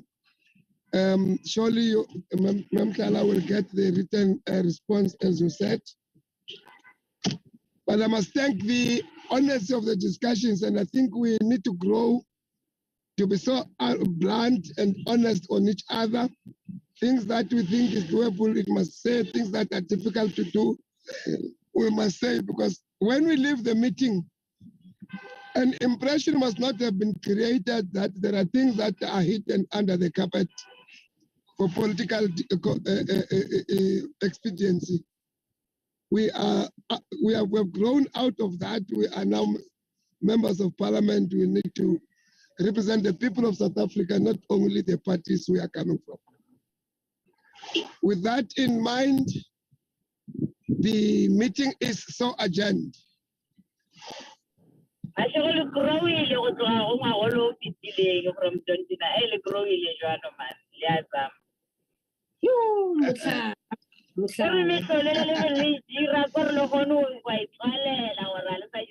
Mhlala komiti ya rena seng ke ya nna le mehlolo ya water and sanitation. Human settlement man. Re bua ka water. Bye. Bye-bye. Bye.